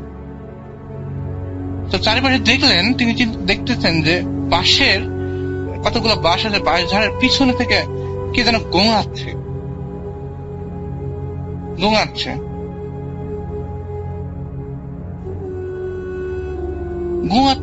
এইরকম ভাবে, মানে কেমন মনে হচ্ছে কান্নাও না, আবার কেমন যেন একটা গোঙানি টাইপের কি একটা। তো সেদিন মানে তিনি তো মনে করছেন যে তার আসলে সবকিছু ঠিক হয়ে গেছে, তিনি সব ঠিক ওকে। তো বলে, কে কে কে ওখানে, তুমি কে কে কি কাঁদছো ওখানে, গোঙাচ্ছ? কোন রেসপন্স আসে না। তিনি একটু তার লাইট নিয়ে গেলেন এবং দেখতেছেন মানে কে একটা আর কি, মানে কাপড় চুপড়ে দেখা যাচ্ছে কোনো ওই যে যারা ওই যে পাগল লোকজন যারা দেখা যাচ্ছে যে কোনো সেন্স থাকে না, ওই যে দেখা যাচ্ছে যে বাজারে টাজারে বসে থাকে, চুল টুল বড় টড় এরকম একটা অবস্থা, পা মানে 2 পা ছেড়ে দিয়ে একদম বসে ছেড়ে দিয়ে ফাঁক করে থেকে মনে করেন যে সে কেমন যেন ঘুমাচ্ছে এরকম আর কি। তো তিনি যে আসলে ভাবলেন কোনো পাগল টাগল হবে নাকি, এত রাতে এখানে কেন, একটু চিন্তা ভাবনা একটু তার মনে। তিনি যে যখন তার মানে লাইট দিয়েছে, লাইট মেরে তার কাঁধে হাত দিয়েছেন, কে তুমি, হাত দিয়ে এরকম একটা কথা বলছেন। যখন ওই পাগলটা মুখটা ঘোরায়, এই মুখটা ঘোরার তিনি যেটা দেখলেন সেটা হয়তো বা আর কখনো তিনি দেখতে চাইবেন না।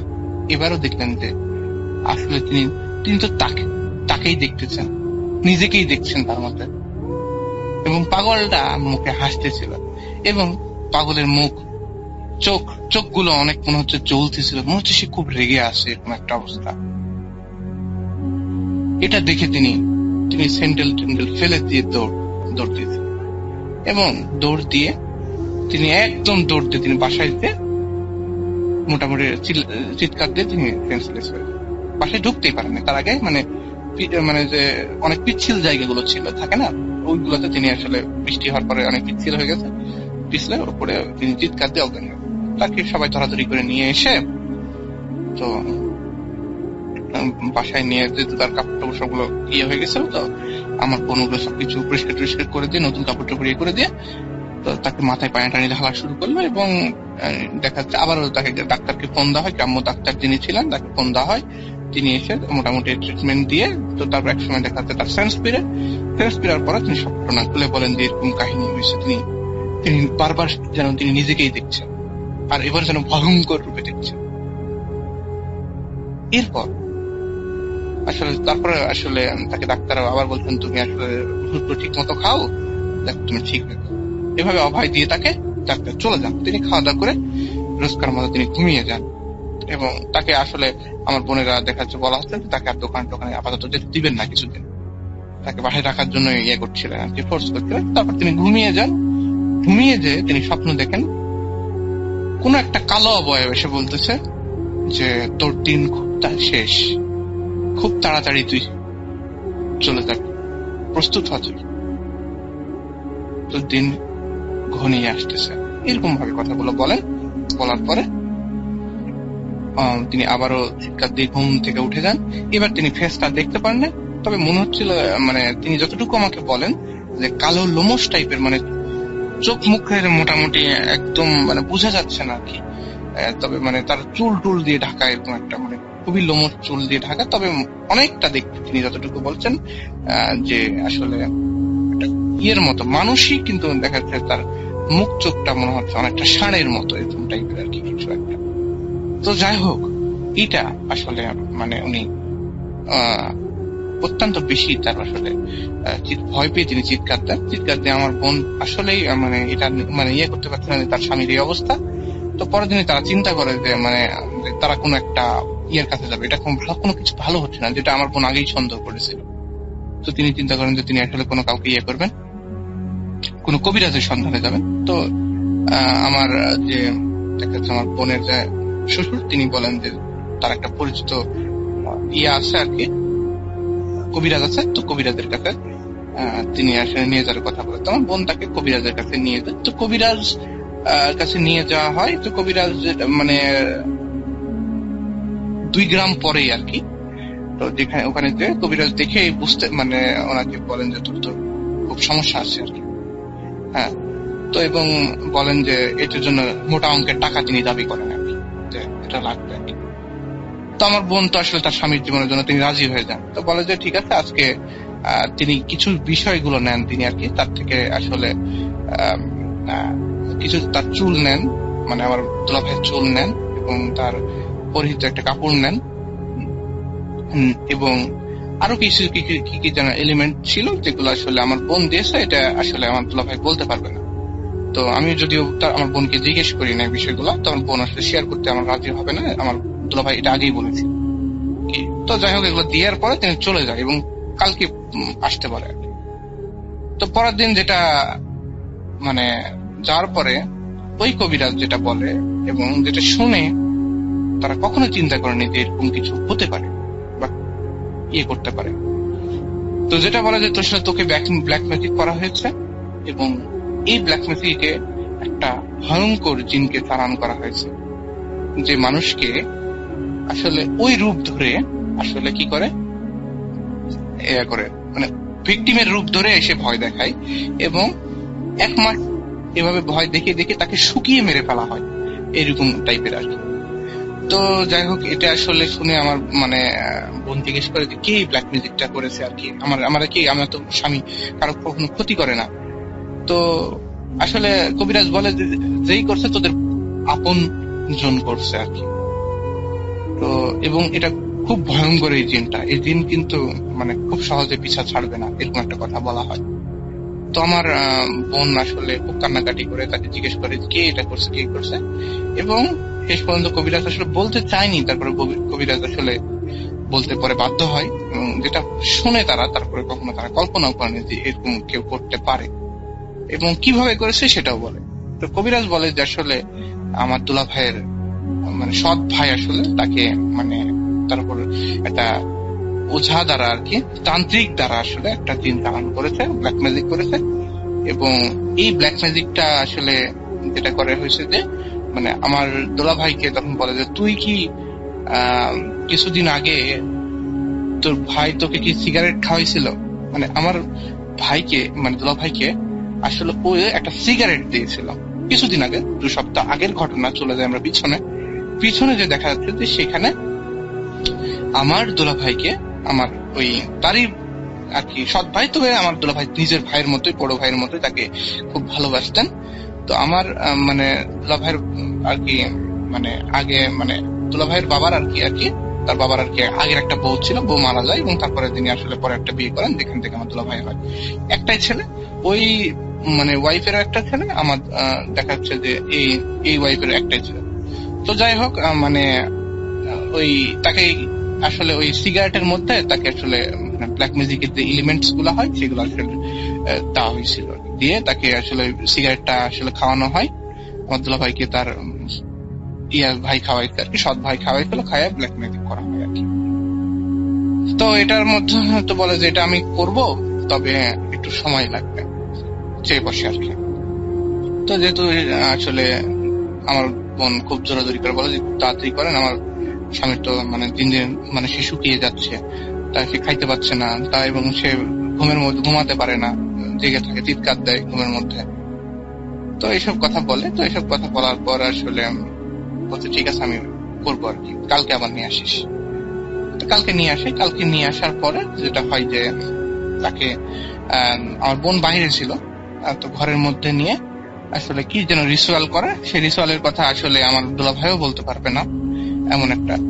তবে তিনি যতটুকু বলেছিলেন তাকে একটা মানে স্টারের মধ্যে বসানো হয়েছিল, স্টার দাগ করে স্টারের মধ্যে বসানো হয়েছিল, এবং স্টারটাকে মানে অনেকটা স্টারের তার মাথাতে 4টা যে কয়টা স্টারের মাথা ছিল সেগুলোতে মোমবাতি দেওয়া ছিল, এবং তারপরে মানে ইয়ে করা হয়, তার মধ্যে কিছু কি যেন রিচুয়াল করা হয়, যেটা উনি আসলে বলতে পারবেন না, মানে তাকে আসলে অনেকটা তিনি সেন্সের বাইরে চলে গেছেন এরকম একটা অবস্থা। তারপরে এক সময় যখন তার সেন্স ফিরে তখন তিনি বাসায় ছিলেন, এরকম একটা বিষয়। এবং কবিরাজকে থেকেও আমরা আসলে আমার বোন কোনো কিছু জানতে পারিনি আসলে। এরপর থেকে ওই রিচুয়াল করার পর থেকে আসলে তারপরে কোনো আর ঘটনা ঘটে নাই। তবে আমি যেদিন ঘটনাটা মানে আসলে শেয়ার করতে চেয়েছিলাম রাসেল ভাই, তো সেদিন শেয়ার করতে যে আমার কিছু আমি জানি না এর সাথে কোনো রিলেভেন্স আছে কিনা, তো শেয়ার করতে যে বারবার আমি আসলে করতে পারছিলাম, রেকর্ড করতে পারছিলাম না, কোনো কিছু একটা ভুল হচ্ছিল, আমি বলতে পারছিলাম না, অনেক প্রবলেম হচ্ছিল। তারপরে আমি একটা টিউশনিতে বের হয়ে যাই সন্ধ্যার দিকে, টিউশনিতে বের হয়ে যখন আমি একটা টিউশনিতে যাব, তো টিউশনিতে যাওয়ার পথে অন্ধকার ছিল, মানে এটা একটু বস্তির টাইপের মতো, এবং সেখানে একটা ফ্ল্যাট আছে, সেই ফ্ল্যাটে আমি পড়াতে যাই। সেখানে যখন আমি উপরে উঠবো, একটু উঁচু জায়গা, সিলেটের অঞ্চলগুলো একটু উঁচু জায়গা হয়, উঁচু নিচু, তো ওটা একটু উঁচু জায়গা, আমি সাইকেল থেকে নেমে আমি উপরে উঠতেছিলাম। তখন আমি যতটুকু আমার লাইটের আলোতে আমি যতটুকু দেখতে পেলাম যে একটা লোক খালি গায়ে, এবং সে হচ্ছে ধুতি পরেছিল, সে আমার দিকে করুণ দৃষ্টিতে তাকিয়ে আছে। আমি জানি না এর সাথে কোনো রিলেভেন্স আছে কিনা, হ্যাঁ, বা সে সাধারণ কোনো মানুষও হতে পারে, আমি জানি না ঠিক। তারপরে আমি যখন ওটাকে ক্রস করে গেলাম, আমি যখন ক্রস করছিলাম, সেও আমার দিকে একটা করুণ দৃষ্টিতে তাকিয়েছিল। তারপরে যখন আমি একটু ক্রস করে যাই, একটু ক্রস করে যাওয়ার পর আমি দেখি একটা কালো বিলি আমার সামনে দিয়ে চলে গেল। তো আমি এটাকে আসলে তখন আমি কোনো কিছু ভাবি না। তো তারপরে আমি সামনে আর একটু গেলাম, অন্ধকারের মধ্যে কোন লাইট, সাধারণত স্ট্রিট লাইট থাকে ওখানে, কিন্তু সেখানে লাইট ছিল না, মানে কারেন্ট ছিল না হয়তো। তো আমি আগে গেলাম, দেখলাম যে দুইটা মেয়ে দাঁড়িয়ে আছে এবং দুইটা মেয়ে আমার দিকে অদ্ভুত ভাবে তাকিয়ে আছে। তো আমি তাড়াহুড়া করে ওখান থেকে ক্রস করে চলে গেলাম। তো তারপর আমি একটু পিছিয়ে তাকায় দেখলাম যে তারা দুজন আমার দিকে কেমন একটা দৃষ্টিতে তাকিয়ে আছে। তো জানি না আমি এর সাথে কোনো রিলেভেন্স আছে কিনা। তারপর আমি এটা শেয়ার করলাম, এই কারণে আমি মোটামুটি 2-3 দিন ধরে আমি এটা শেয়ার করতে পারিনি। বিষয়গুলো কেন জানি মানে রেকর্ড হচ্ছিল না, রেকর্ড করতে পারছিলাম না, ভুল হচ্ছিল, বিভিন্ন রকমের প্রবলেম হচ্ছিল। তারপরে ভাইয়া আমি বিষয়টা শেয়ার করলাম, অনেক বড় হয়ে গেল ইয়েটা। তো রাসেল ভাই, এই ছিল ঘটনা। যদি ভালো লাগে তো লিসেনারদের সাথে শেয়ার করবেন। তো আপনাদের সবার জন্য শুভকামনা, ভূত.com এর জন্য শুভকামনা। ভূত.com চিরজীবী থাকুক, অনেক দিন চলুক, অনেক বছর ধরে চলুক, এটাই প্রার্থনা করি। সবাই ভালো থাকবেন। আসসালামু আলাইকুম। যেভাবে লেখা আছে আমি সেভাবেই পড়ছি। আসসালামু আলাইকুম রাসেল ভাই, আশা করি ভালো আছেন এবং সর্বদা ভালোর দলেই থাকবেন ইনশাআল্লাহ। আমার নাম সাকিব আহমেদ, আমার বাড়ি নরসিংদী জেলার রায়পুরা উপজেলার কোনো এক গ্রামে। প্রসঙ্গত আমি কোন একটা কারণে আমার গ্রামের নাম যে বললাম না, আমি ভূত এফএম এর একজন অসম্ভব পাগল শ্রোতা। আমি 2015 সাল থেকে ভূত এফএম শুনে আসছি। আর রাসেল ভাই, আপনার কাছে যখন কোনো ঘটনা না পাঠালে ভূত এফএম বন্ধ হয়ে যাবে শুনি, তখন খুব খারাপ লাগে। তাই ডিসাইড করি আমার সাথে ঘটে যাওয়া অদ্ভুত ঘটনাটি আমি ভূত.com এ শেয়ার করব। আজ আমি আপনাদের সাথে যে ঘটনাটি শেয়ার করব তার ভৌতিক জিনের কোনো ঘটনা নয়, এটি আমার জীবনে ঘটে যাওয়া একটি ঘটনা। এটা আমার এক ভয়ানক অনুভূতি। সময়টি ছিল 2018 সাল। আমি তখন ক্লাস 7-এ পড়ি। বার্ষিক পরীক্ষা শেষ করে বড় আপুর বাড়িতে বেড়াতে যাই। ওখানে ঘটনার সূত্রপাত ঘটে। 28 ডিসেম্বর আমার পরীক্ষার রেজাল্ট হয়। আমি আপুর বাসায়, তাই আমি স্কুলের রেজাল্টটা জানতে পারিনি। তারপর আমার ক্লাস টিচার হান্নান স্যারের কাছ থেকে রেজাল্টটা জানার জন্য ওনার কাছে কল করি। উনি কল রিসিভ করেন না। এদিকে সন্ধ্যা ঘনিয়ে আসে। বলে রাখা ভালো, আমার আপুর ওখানে নেটওয়ার্ক ছিল খুব দুর্বল।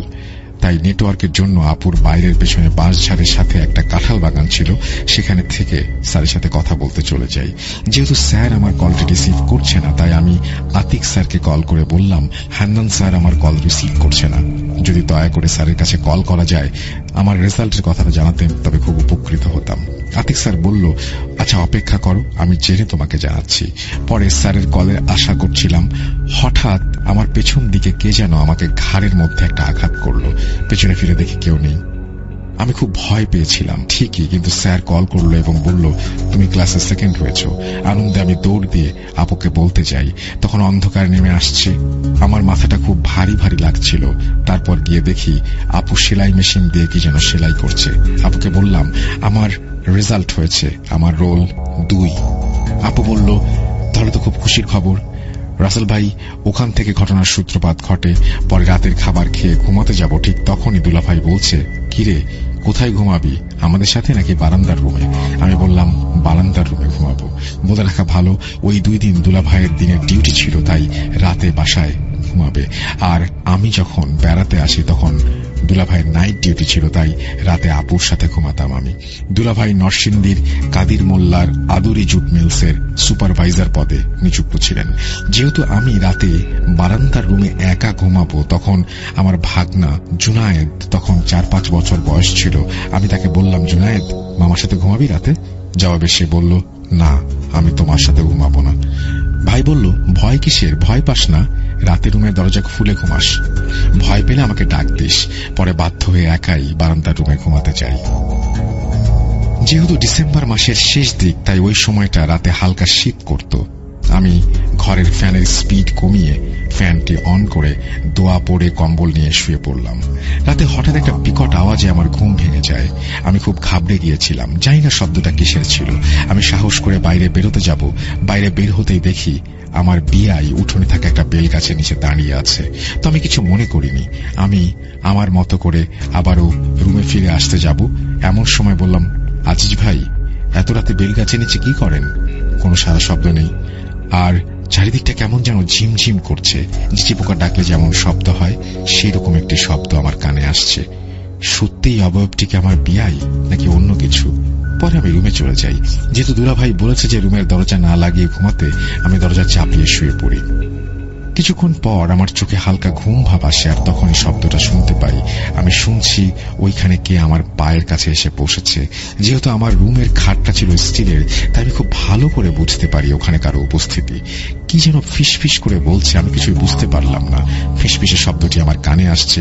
আমি মনে করেছিলাম আমার ঘুমটা থেকে জাগার পর হয়তো আপু জেগে যাবে, তাই আপু আমাকে ভয় দেখানোর জন্য হয়তো এসব করছে। আমি বললাম, কে তুমি? জান্নাতি আপু নাকি? কোনো সাদা শব্দ নেই। কিছুক্ষণ পরে ফিস ফিসে আওয়াজটা বন্ধ হয়ে গেল। আমি মনে মনে বলছি, আপু আমাকে ভয় দেখানোর জন্য এসব করছে, তাতে কি আমি ভয় পাবো না? তারপর হঠাৎ আমার পায়ে কে যেন চাপ দিয়ে ধরেছে। আমি পা নাড়াতে পারছি না। আমি জোরে চিৎকার করে বললাম, আপু আমার পা ছাড়েন। ঠিক তখনই ওই রুম থেকে আপু বলছে, কিরে সাকিব, কি হয়েছে? বিশ্বাস করবেন না, এটা শোনার পরে আমি বাকরুদ্ধ হয়ে যাই। শীতের মধ্যে আমি প্রচন্ড ঘামতে থাকি, হাঁপাচ্ছিলাম আমি। আমার হার্টবিট বেড়ে গিয়েছিল।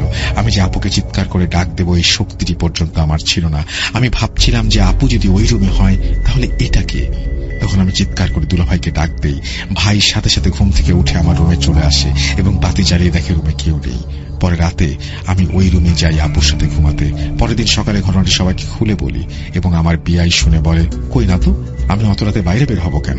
আমার তো কলেজ থেকে এসেই গোসল করে রাতের খাবার খেয়ে শুয়ে পড়েছিলাম। বলে রাখা ভালো, আমার বিআই নরসিংদী সরকারি কলেজে চাকরি করতেন, তাই প্রায় রাতে 7টা বাজে তিনি আসতেন। আজও আমার ওই রাতের ঘটনা মনে পড়লে গা শিউরে ওঠে। আজও আমার মনের মাঝে একই প্রশ্ন জাগে, বিআইয়ের মতো দেখতে ওই অবয়বটি কে ছিল এবং আমার ক্ষতি করল না কেন, এবং রুমে ফিসফিস করে কে আমার সাথে কথা বলছিল? এই ব্যাপারগুলো আমার কাছে এখনো অস্পষ্ট। ভালো লাগলে পড়ে শোনাবেন, এই বলে তিনি তার ঘটনা শেষ করেছেন।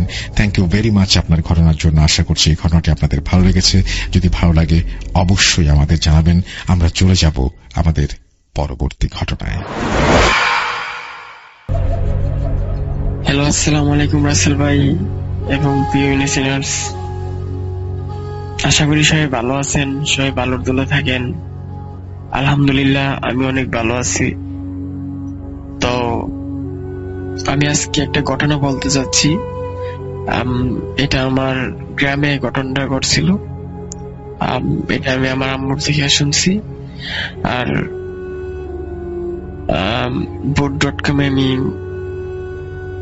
নতুন ঘটনা, মানে প্রথম ঘটনা পাঠাচ্ছি। আর boot.com আমি নিয়মিত boot.com শুনি, খুব ভয় লাগে boot.com, তাই ভাবলাম যে আমিও কিছু ঘটনা পাঠাই, তাই শখ নিয়ে পাঠাইলাম। তো ভুল ত্রুটি ক্ষমা করবেন, ভুল হতেই পারে, স্বাভাবিক, এটা আমার দ্বারা ভুল হতেই পারে, তাই একটু ক্ষমা দৃষ্টিতে দেখবেন। আমার একটু ভুল হবে, কথাবার্তা একটু আটকে যাই। সো রাসেল ভাই আমাকে একটু ক্ষমা করবেন, কারণ একটু আমার ভুল হয় কথাবার্তার দিক দিয়ে। সো বেশি কথা না বলে আমি ঘটনায় চলে যাই। যে এটা আমাদের গ্রামে হওয়া ঘটনা, ব্রাহ্মণবাড়িয়াতে। আর বর্তমানে থাকি আমি ঢাকা গাজীপুরে।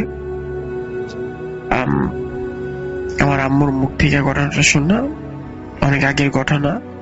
তো শুরু করি। তারা ছিলেন দুজন স্বামী স্ত্রী।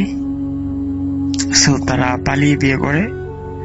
তারপরে পালিয়ে বিয়ে করার পরে তাদের ফ্যামিলির সাথে কোনো যোগাযোগ রাখে নাই। তো তাদের ফ্যামিলি মানতে চাইছিল না এই বিয়েটা, বিয়ে করাতে চাইছিল না।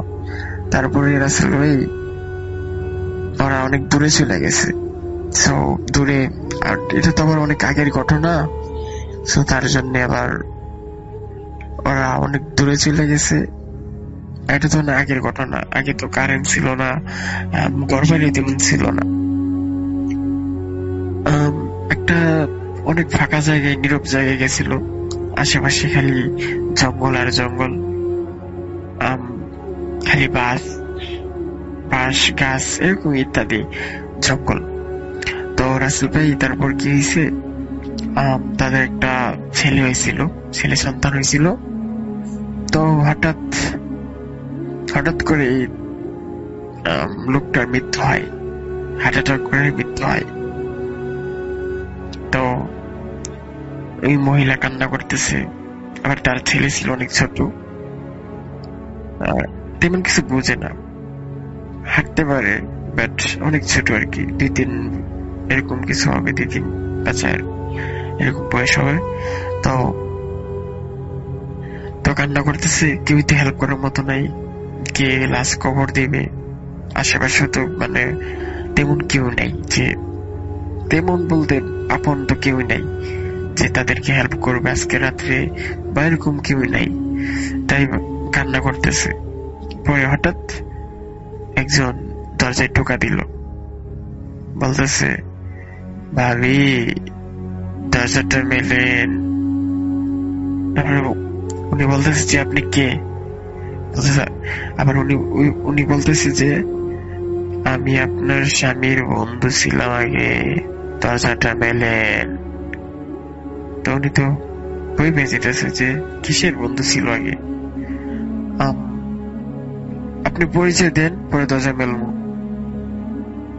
পরে পরিচয় দিলে এরকম এরকম করে বললো যে আমি ওনার বন্ধু লাগি, তো ওনার লাশটা চাওয়ার জন্য আমি আসছি আর কি। আজকে সারাদিন সারা রাত্রে আমি ওর লাশটাকে পাহারা দিব, ওর সাথেই থাকবো আমি। তো উনি মনে মনে ভাবছে যে তো ভালোই আমার জন্য, প্যারানর্মাল কিছু ভাবে নাই, এমনই খুশি। তারপরে বলতেছে যে আচ্ছা তাহলে আপনি আসেন। তো দরজা খুলে দিল, খোলার পরে কারেন্ট তো নাই, কপি হ্যারিকেন এরকম কিছু ছিল। তো এরকম ফুল সবকিছু দেখা যায় না, তাই না? তো যখন আসতেছে দরজার ভিতরে আসলো, তো আসার পরে রাসেল ভাই ওই মহিলা ওনার সব মানে ফুল বডি ফলো করে নাই, দেখে নাই আর কি। তার জন্য ওনার হাত পা কিছু দেখে নাই। হাতের নখ গুলা ছিল অনেক বড় বড়, তারপরে পায়ের যে সামনে যে আঙ্গুল গুলা না, এগুলা ছিল পিছনে, আর পিছনেটা ছিল সামনে। পিছনে যে মোড়াটা এটা ছিল সামনে, আর সামনেটা ছিল পিছনে। তো উনি এগুলা দেখে নাই। আর মুখ ছিল ঢাকা, মানে একটা পাগড়ি সাদা পাঞ্জাবি আছে, পাঞ্জাবির মতো কিছু একটা দিয়ে ঢাকা ছিল। তো তারপরে কি হয়েছে রাসেল ভাই, তো উনি ভাবতেছে যে আপনি আসছেন ভালো হয়েছে, ক্লাসটারে পাহারা দিবেন আপনি, আমাদের জন্য খুব ভালো হয়েছে। তো রুম ছিল 2টা রুম, আর একটা রুমে লাশ, আর ওই রুমে উনি আর উনি ছেলে। তো কি হয়েছে রাসেল ভাই, এনে খুব অবাক কাণ্ডের বিষয়। তারপরে আপনার ওই লোকটা বলতেছে যে আপনার কাছে কি লবণ আছে? তারপরে উনি বললো যে কেন লবণ কেন? কয় আমার একটু কাশি, তো সারা রাত পাহারা দিব লাস্টারে, সো একটু লবণ টবণ খাইতাম, লবণ খেলে মানে গলাটা ঠিক হতো। তো উনি ভাবলো আচ্ছা ঠিক আছে তাহলে। তারপরে একটু লবণ এনে দিল, দেওয়ার পরে রাসেল ভাই বলতেছে আরো লবণ দেন, পরে দিল আরো, পরে বলে আরো দেন, এরকম করতে করতে আরো দিতে অনেকগুলো দিছে। পরে বলতেছে আপনার কাছে যতগুলো আছে সবগুলো আমাকে দিয়ে দেন, সারা রাত থাকবো তো সবগুলো দিয়ে দেন। তো উনি ভাবলো যে সারা রাত থাকলে সবগুলো দিতে হবে কেন? তো উনি আবার প্যারানর্মাল কিছু ভাবে নাই, দিয়ে দিছে। দেওয়ার পরে রাসেল ভাই যখন উনি ঘুমাবে, প্রায় অনেক রাত 12টা-1টা, উনি ঘুমাতে যাবে। উনি ঘুমায় নাই, যখন ঘুমাবে তখন একটু বের হয়েছিল যে বাইরে যাবে আর কি। সো বের হওয়ার আগে দেখে যে এই ঘর থেকে ওই ঘরে দেখা যায় আর কি, দরজা ছিল না ওই ঘরে। সো ওই ঘরে দেখা যায় যে লাশটাকে চিড়ে বিড়ে খাইতেছে, একবারে কলিজা একবারে ছিঁড়া লাইছে, মানে এমন ভাবে ছিঁড়তেছে যে কলিজাটারে লবণ দিয়ে খাচ্ছে। তো উনি এটা দেখে তো ঠিক নাই, একবারে মানে অনেকটা বই পেয়ে গেছে। উনি কি করবে না করবে কিছু ভাবতে পারতেছে না, কিছু বুঝতেছে না। তো তারপরে কি হয়েছে, ওনার ছেলেকে নিয়ে উনি অনেক মানে দূরতে অনেক দূরে চলে যায়। তো যায়া একটা বাসা পেয়েছিল সামনে, তো বাসায় বাড়ি দিছে, অনেকগুলা টোকা দিছে দরজার ভিতরে। টোকা দিয়ে সাথে সাথে অজ্ঞান হয়ে পড়ছে। তো সকালে উনি নিজেকে আবিষ্কার করছে একটা বাসায়। তো বাসায় আবিষ্কার করার পরে তো বলছে আপনার কি হয়েছে, আপনার ছেলের নিয়ে এরকম কিছু। তো উনি বলছে যে আমার পাশে সমস্যা। তো রাসেল ভাই, এই ছিল আমার ঘটনা। আশা করি ভালো লাগবে। যদি ভালো লাগে ভাই, সিলেক্ট হলে আমাকে একটু জানাবেন। আর আমার কাছে আরো অনেক ঘটনা আছে, আমি এক এক করে বলবো ইনশাল্লাহ। আশা করি সবাই ভালো লাগবে। আর যদি ভুল ত্রুটি হয় ক্ষমা দৃষ্টিতে দেখবেন। আর এটা আমার প্রথম boot.com এ পাঠানো কিছু একটা ঘটনা। আশা করি রাসেল ভাই এটা সিলেক্ট করবে। যদি করে অনেকটা খুশি হব। জি, রাসেল ভাই ভালো থাকবেন, সুস্থ থাকবেন। আসসালামু আলাইকুম।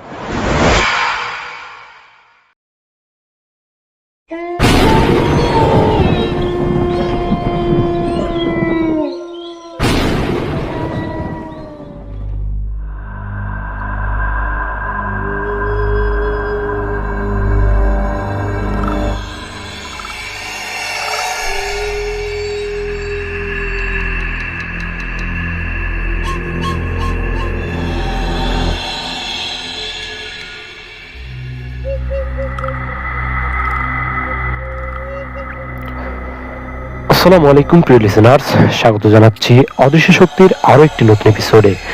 আশা করি আপনারা সকলেই অনেক অনেক ভালো আছেন। প্রিয় লিসেনার্স, প্রতিদিনের মতো আজকেও হাজির হয়ে গেলাম আমাদের অদৃশ্য শক্তি এপিসোডে। প্রিয় লিসেনার্স, আজকে আপনাদের মাঝে যে ঘটনাটি শেয়ার করব, এটি হচ্ছে অভিশপ্ত প্রাসাদের তৃতীয় পর্ব। আশা করি গত পর্বের মতো, গত দুই পর্বের মতো আজকের পর্বটিও আপনাদের কাছে অনেক অনেক ভালো লাগবে। তো বেশি কথা বাড়াতে চাই না, চলে যেতে চাই ঘটনায়। সেই সাথে বলতে চাই, আপনারা যারা আমাদেরকে ঘটনা পাঠাতে চান তারা আমাদের ভিডিও ডেসক্রিপশন থাকা হোয়াটসঅ্যাপ অথবা ইমেইল আমাদেরকে ঘটনা পাঠাতে পারেন। ঘটনা লিখে অথবা রেকর্ড করে পাঠাতে পারেন, এটা কমপ্লিটলি আপনাদের ব্যাপার। চলুন এখনকার মতো চলে যাই আমাদের অভিশপ্ত প্রাসাদের তৃতীয় পর্বে। আশা করি সম্পূর্ণ এপিসোড জুড়ে আপনারা আমার সাথেই থাকবেন। তো চলুন শুরু করা যাক। যেভাবে লেখা আছে আমি ঠিক সেভাবেই আপনাদেরকে পড়ে শোনাচ্ছি।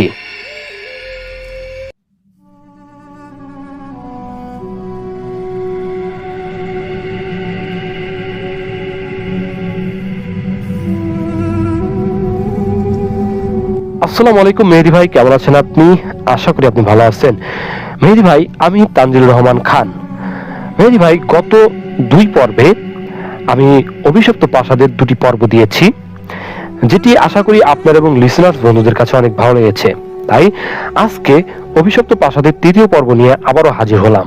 আশা করি প্রতিদিনের মতো আজকের এপিসোডটিও আপনাদের কাছে, আজকের ঘটনাটিও আপনার কাছে ভালো লাগবে এবং লিসেনার্সদের কাছে ভালো লাগবে। তো চলুন চলে যাই আজকের তৃতীয় পর্বে, অভিশপ্ত প্রাসাদের তৃতীয় পর্বে। যেখান থেকে শেষ করেছিলাম ঠিক সেখান থেকেই আমি শুরু করছি। তো প্রিয় লিসেনার্স, এখানে একটি কথা আপনাদেরকে বলে দিতে চাই, আপনারা যারা গত দুই পর্ব শোনেননি অবশ্যই গত দুই পর্ব শুনে তারপরে এই ঘটনাটি শুনবেন, তারা হলে আপনারা এই ঘটনার কিছুই বুঝতে পারবেন না। তো চলুন, যেভাবে তিনি আমাকে দিয়েছেন ঘটনাটি ঠিক সেভাবেই, যেখান থেকে শেষ করেছিল ঠিক সেখান থেকেই আবার শুরু করছি।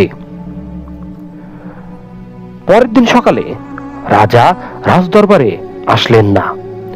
সবাই খুব অবাক হলো, কি হলো আজকে হঠাৎ রাজামশাই আজকে দরবারে এলেন না? অনেকে ভাবলো হয়তো মেয়ের শোকে একা থাকতে চাইছেন।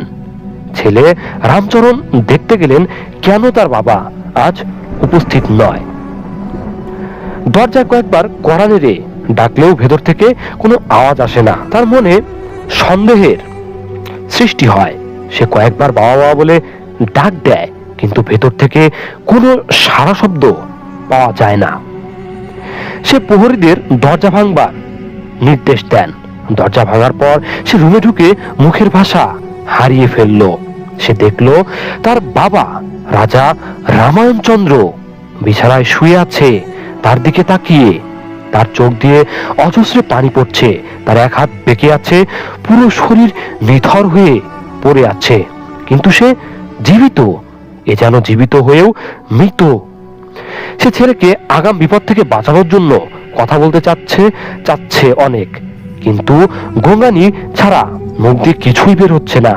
রামচরণ বলল, বাবা বাবা কথা বলেন, আপনার এই অবস্থা কিভাবে হলো?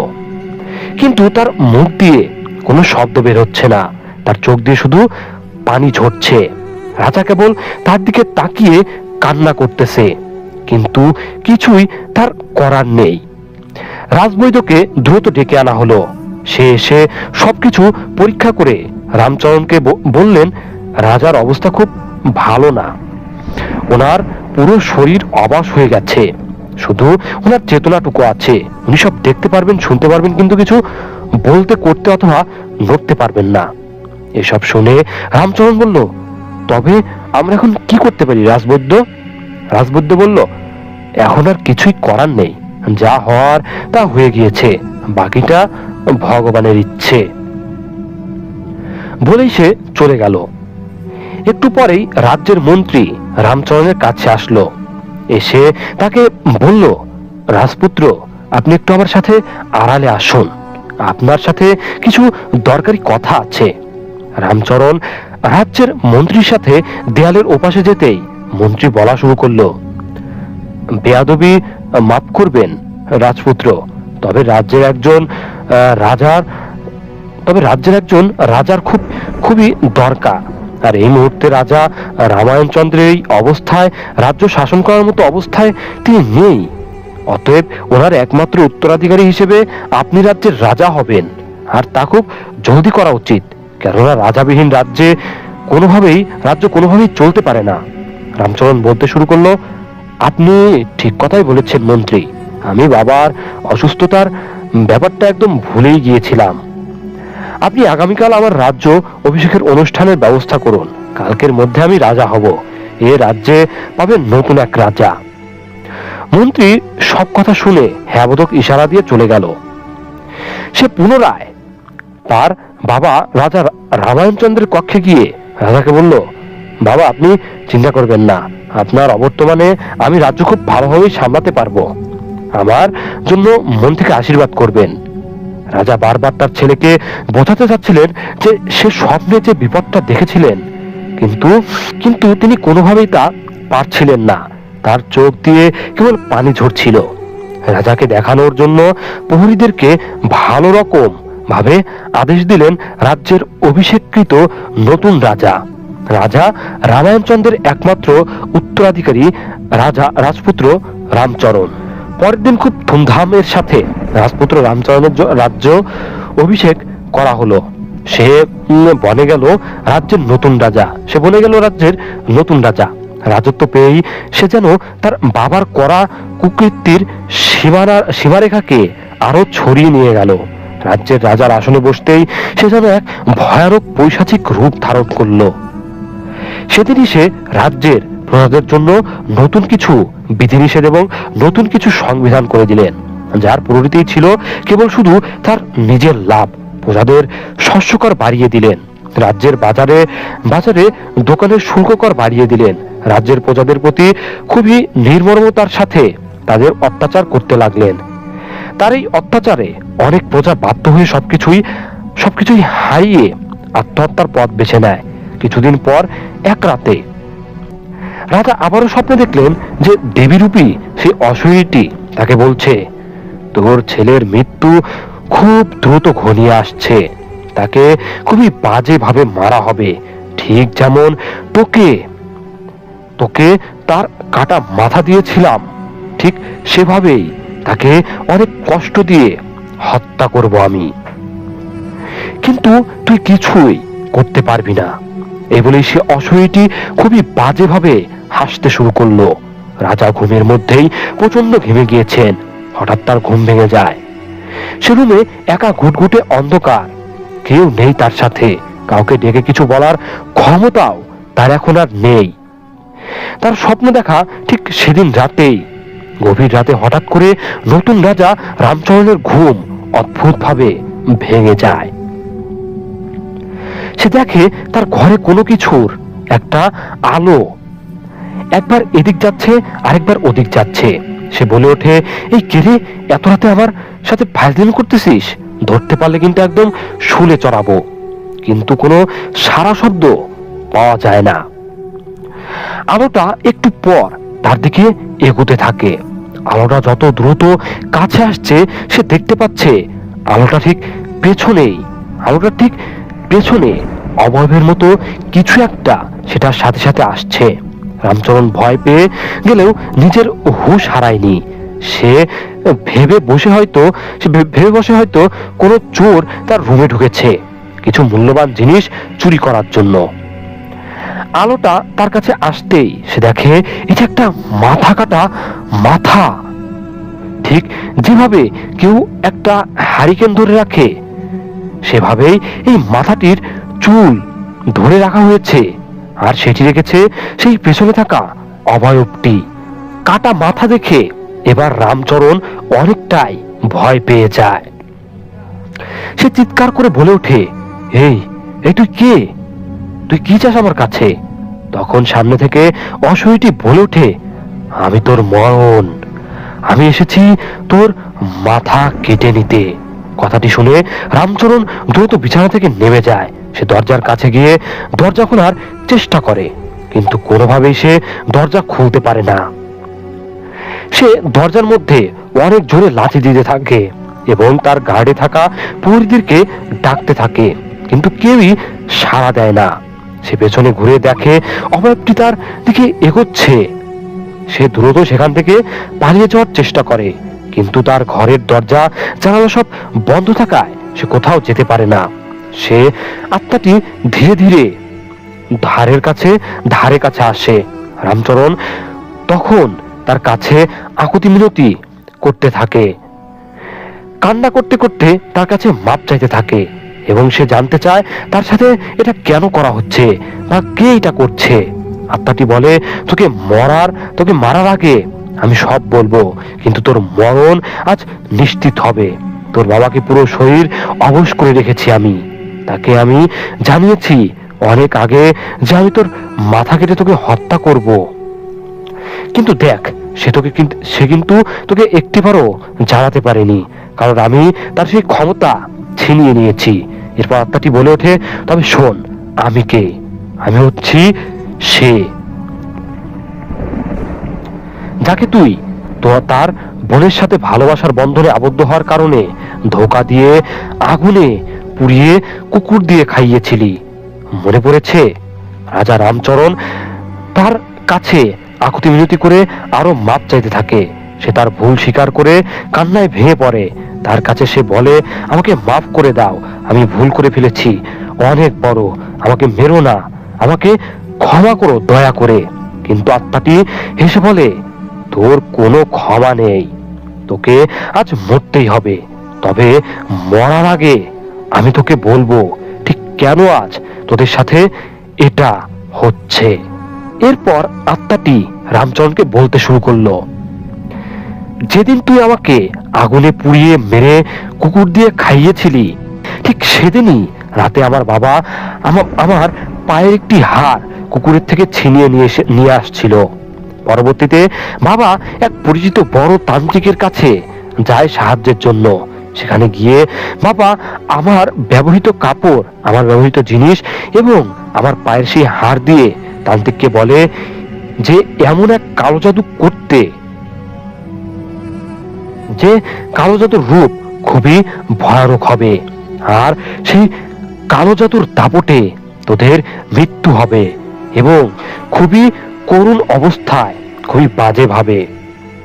সে তান্ত্রিক আমার পায়ের হাড় দিয়ে সাথে আমার ব্যবহৃত জিনিস মিশিয়ে আমার আত্মাকে সে পুনরায় নিয়ে আসে এবং তার কালো জাদুর শক্তিতে আমার আত্মা খুবই শক্তিশালী এবং ভয়াবহ হয়ে ওঠে। আমার একটাই কাজ, আর সেটা হচ্ছে তোদের পুরো বংশকে নির্বংশ করা। ঠিক যেমন ভাবে তোর বাবাকে আমি অবশ করে রেখেছি, তার জীবন এখন বেঁচে থাকতেও নেই। সে মৃত্যু কামনা করবে, কিন্তু সহজে মৃত্যু তার কাছে আসবে না। ঠিক সেভাবেই তোকেও আমি আজ মারবো, আর খুব কষ্ট দিয়ে মারবো। এসব শুনে রামচরণ বলল, আমাকে মাফ করে দাও, দয়া করে আমাকে মাফ করে দাও, আমার ভুল হয়ে গেছে, আমাকে ক্ষমা করো, আমাকে মেরো না। কিন্তু আত্মাটি তার গলা চেপে ধরে দু হাত দিয়ে, কিন্তু জোরে গলা চেপে ধরে আত্মাটি এতটাই চাপ গলায় দেয়া হয় যে রাজা রামচরণের চোখ দুটো বেরিয়ে আসতে চায়। এক পর্যায়ে আত্মাটি তার গলা ছেড়ে দেয়, তার চোখের ভেতর তার ধারালো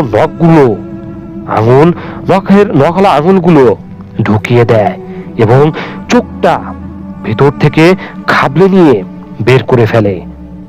রাজা রামচরণ ব্যথায় কষ্টে চিৎকার করতে করতে পাগল হয়ে যায়। ঠিক একইভাবে তার আরেকটি চোখ উপড়ে ফেলা হয়, তারপর তার দুটো কান টান দিয়ে ছিঁড়ে ফেলা হয়, এরপর আগুন দিয়ে তার ঠোঁট পুড়িয়ে ফেলা হয় এবং তাকে কেটে অর্ধেক করে ঝুলিয়ে রাখা হয়। তার জিহ্বার টান দিয়ে অর্ধেক ছিঁড়ে বাইরে বের করে রাখা হয়। ততক্ষণে রাজা রামচরণ দুনিয়ার মায়া ত্যাগ করে চলে গিয়েছিলেন। তারপর তার গলায় দুই পাশ দিয়ে আত্মাটি তার সবগুলো ধারালো নখ একদম ঢুকিয়ে দেয়। দুই হাত উঁচা করে টানতে টানতে তার মাথা ছিঁড়ে নিয়ে আসে। এরপর রুমে থাকা দুটো সুই দিয়ে তার কানগুলো তার দুই গালে সেলাই করে রাখে। এদিকে রাজা রামায়ণচন্দ্র তার ঘরে নিথর হয়ে পড়ে আছে, তার চোখে ঘুম নেই। ছেলের জন্য তার খুব চিন্তা হচ্ছে। হঠাৎই অনেক জোরে তার রুমের দরজা খুলে গেল। সে দেখলো তার চোখে যে তার দরজার বাইরে একটা ছায়ামূর্তি দাঁড়িয়ে আছে, যার হাতে কিছু একটা দেখা যাচ্ছে গোল বড়। ছায়ামূর্তিটি ধীরে ধীরে তার দিকে এগোতে লাগলো। যদিও দেখা ছাড়া তার কিছুই করার ছিল না, কিন্তু তিনি ভয়ে ভীত হয়ে তাকিয়ে ছিলেন তার হাতের দিকে। ছায়ামূর্তিটি কাছে আসতেই সে রাজা রামচরণের দিকে কাটা মাথাটি ছুঁড়ে মারল। রাজা রামচরণের কাটা মাথাটি একদম রাজা রামচন্দ্রের মুখের সামনে গিয়ে পড়ল। রাজা বুঝে গেলেন যে তিনি যে ভয়টা পাচ্ছিলেন তা সত্যি হয়ে গিয়েছে। আত্মাটি রামচরণকে হত্যা করে ফেলেছে। তার চোখ দিয়ে গড়গড় করে পানি ঝরছে, কিন্তু কিচ্ছু করার নেই। আর নিজের চোখের সামনে নিজের ছেলের এমন বিভৎস কাটা মাথা দেখেও সে অন্যদিকে মাথা ঘোরাতে পারছে না, আর না এই হাত দিয়ে তা সরিয়ে ফেলতে পারছেন। আত্মাটি বলতে শুরু করলো, দেখ তোর ছেলের অবস্থা কি করেছি। আমি তোকে বলেছিলাম না যে ওর মাথা কেটে আমি হত্যা করব? আমার কাজ পূর্ণ হলো। তুই চিন্তা করিস না, তোকে আমি মারবো না, তোকে আমি এভাবেই জীবিত রাখবো। তুই কুরে কুরে মরবি, মৃত্যুর জন্য তুই ছটফট করবি, কিন্তু মৃত্যু তোকে সহজে ধরা দিবে না। কাল সকাল হলেই রাজপ্রাসাদের প্রধান দরজায় তোর ছেলের কাটা মাথা, এই বিভৎস মাথাটি আমি ঝুলিয়ে রাখবো। আর তোর প্রাসাদের একটি প্রহরীকেও আমি বাঁচতে দিব না। এই বলে আত্মাটি হঠাৎ করেই বাতাসে মিলিয়ে গেল।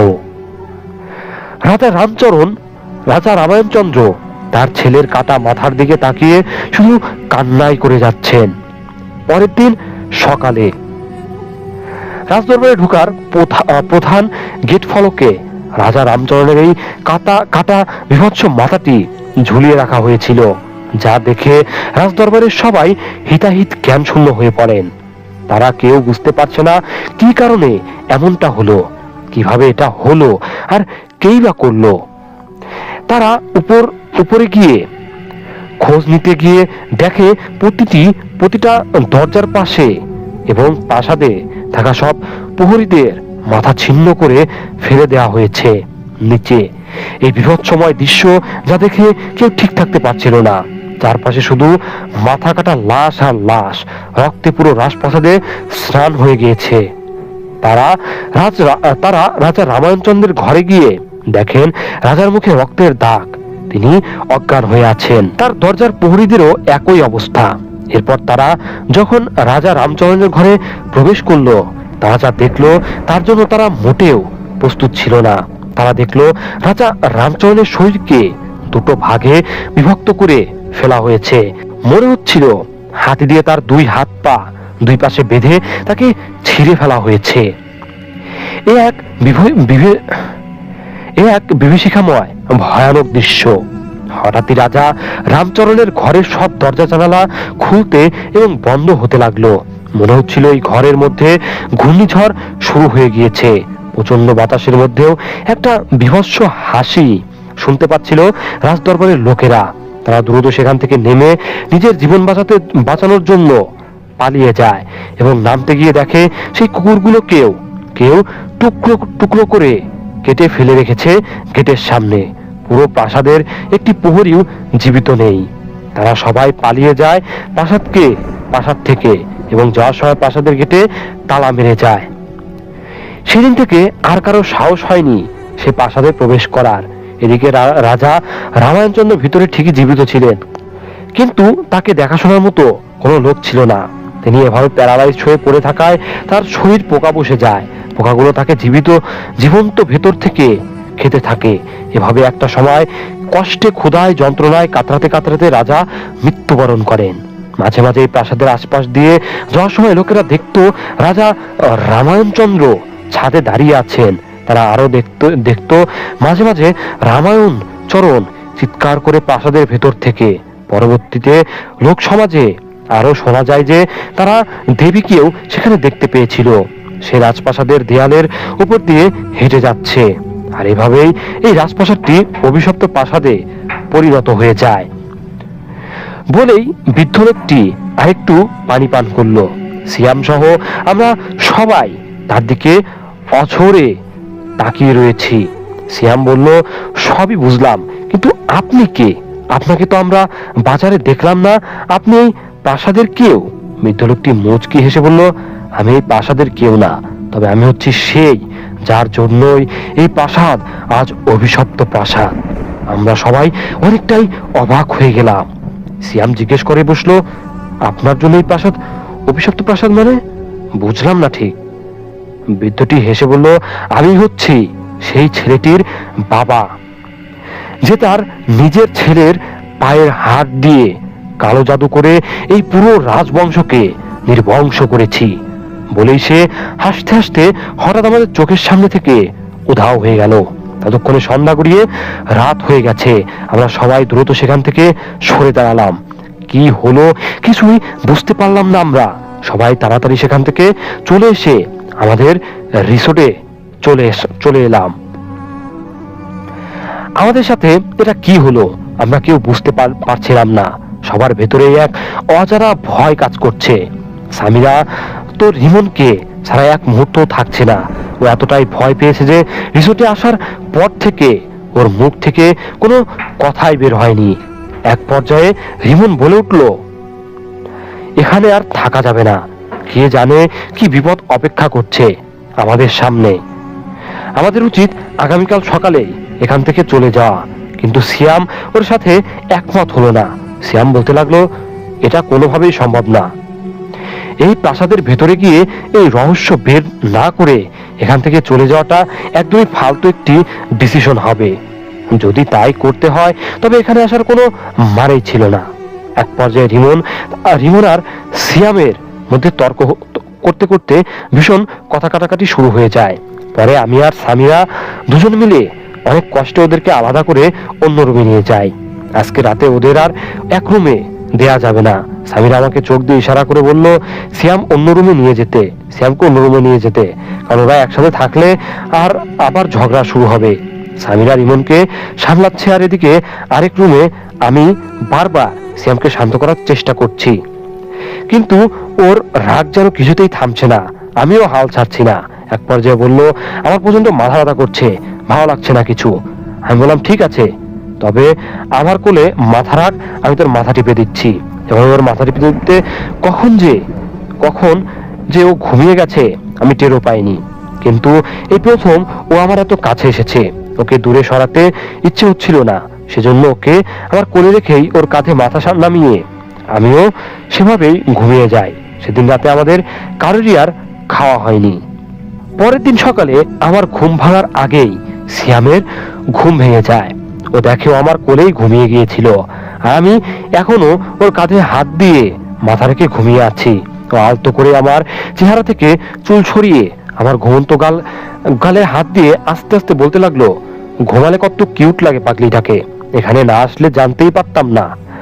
আমি আফসা আফসা ঘুমিয়ে বললাম, ওম ওম তুই পাগল, তোর 14 গোষ্ঠী পাগল, জ্বালাস না, ঘুমাতে দে। শ্যাম হেসে হুট করে উঠে বসলো। ও উঠে যাওয়াতে আমার ঘুম ভেঙে গেল। আমি খুব কষ্টে চোখ খুলে ওকে বললাম, আর একটু ঘুমালে হতো না, সকাল সকাল আমার ঘুম নষ্ট করতেছিস। শ্যাম বলল, তুই ঘুমা বিছানায় গিয়ে, আমার ঘুম হয়ে গেছে। আমি বিছানায় যাওয়ার জন্য উঠতে যাব, তখনই দেখি কি আমার কোমর নাড়াতে পারছি না। সারা রাত এভাবে বসে বসে ঘুমানোর জন্য কোমর ধরে গেছে ব্যথা। শ্যাম বলল, কি রে, কি হলো তোর আবার? আমি বললাম, আরে আমার কোমর ধরে গেছে, আমি উঠতে পারছি না। এটা শুনে শ্যাম আমার কাছে আসলো, এসে আমার দিকে তাকিয়ে আছে আর মুচকি হাসি দিচ্ছে। আমি বললাম, কি হলো, এবার হাসছিস কেন? ও বললো, তাহলে তোকে কোলে নেওয়ার টাইম চলে আসলোই। আমি বললাম, মানে? শ্যাম কিছু না বলেই এক হাতে আমার কোমরে হাত দিয়ে আরেক হাত আমার পায়ে দিয়ে আমাকে কোলে তুলে নিল। আমি মাথা নিচু করে রেখেছি, ওর দিকে তাকাতে পারছি না। ও বলল, বাবা, নতুন বইয়ের মতো লজ্জা পাচ্ছিস নাকি? আমি কি তোর জামাই নাকি? বলেই হাসা শুরু করলো। সত্যি বলতে আমার প্রচন্ড ভালো লাগছিল। পরের দিন বিকালে আমরা প্রাসাদের উদ্দেশ্যে রওনা দিলাম সবাই মিলে। আমাদের সাথে টর্চ, শুকনো খাবার ইত্যাদি প্রয়োজনীয় সব জিনিসপত্র নিয়ে নিলাম। প্রাসাদের সামনে যেতে প্রথম দিনের দেখা সেই পাগলটি আবারও হাজির হলো আমাদের সামনে।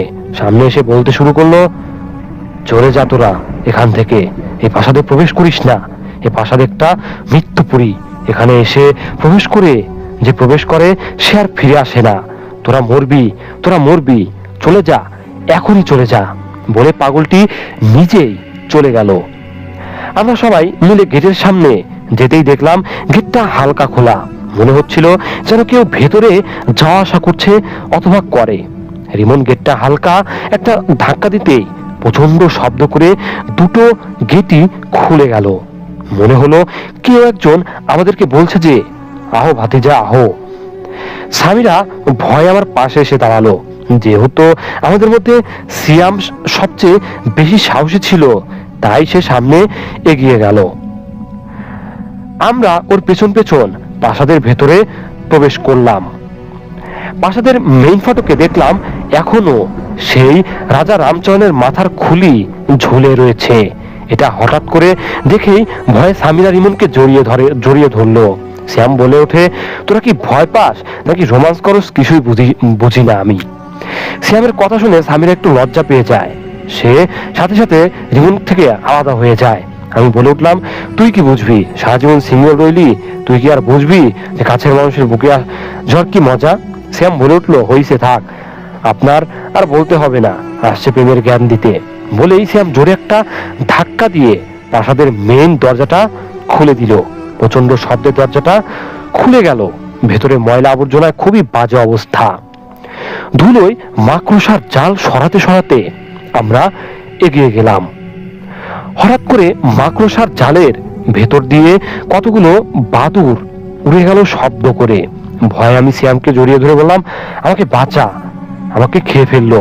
শ্যাম হাসতে হাসতে বলল, এরকম মুরগির কলিজা নিয়ে তুই ভৌতিক জায়গায় এক্সপ্লোর করতে আসছিস তাই না? আমি একটু লজ্জা পেয়ে বললাম, কি এমন হয়ে গেছে, একটু জড়িয়ে ধরেছি তাই তো, ওটা তো এমনি ধরেছি, আমার ইচ্ছে করতেছিল তাই। এদিকে তো আমাদের কাহিনী দেখে সামিরা রিমন মুচকি মুচকি হাসছে। শ্যাম এগিয়ে যেতেই দেখলো উপরে যাওয়ার জন্য একটি সিঁড়ি, কিন্তু ভেতরে প্রচন্ড অন্ধকার, বাইরের আলো একদমই ভেতরে আসছে না। শ্যাম বলল, আমাদের আলোর ব্যবস্থা করতে হবে, তোদের সবার ব্যাগেই তো টর্চ আছে, সবাই টর্চ জ্বালা। আমরা সবাই ব্যাগ খুলে টর্চ বের করে আলো জ্বালালাম।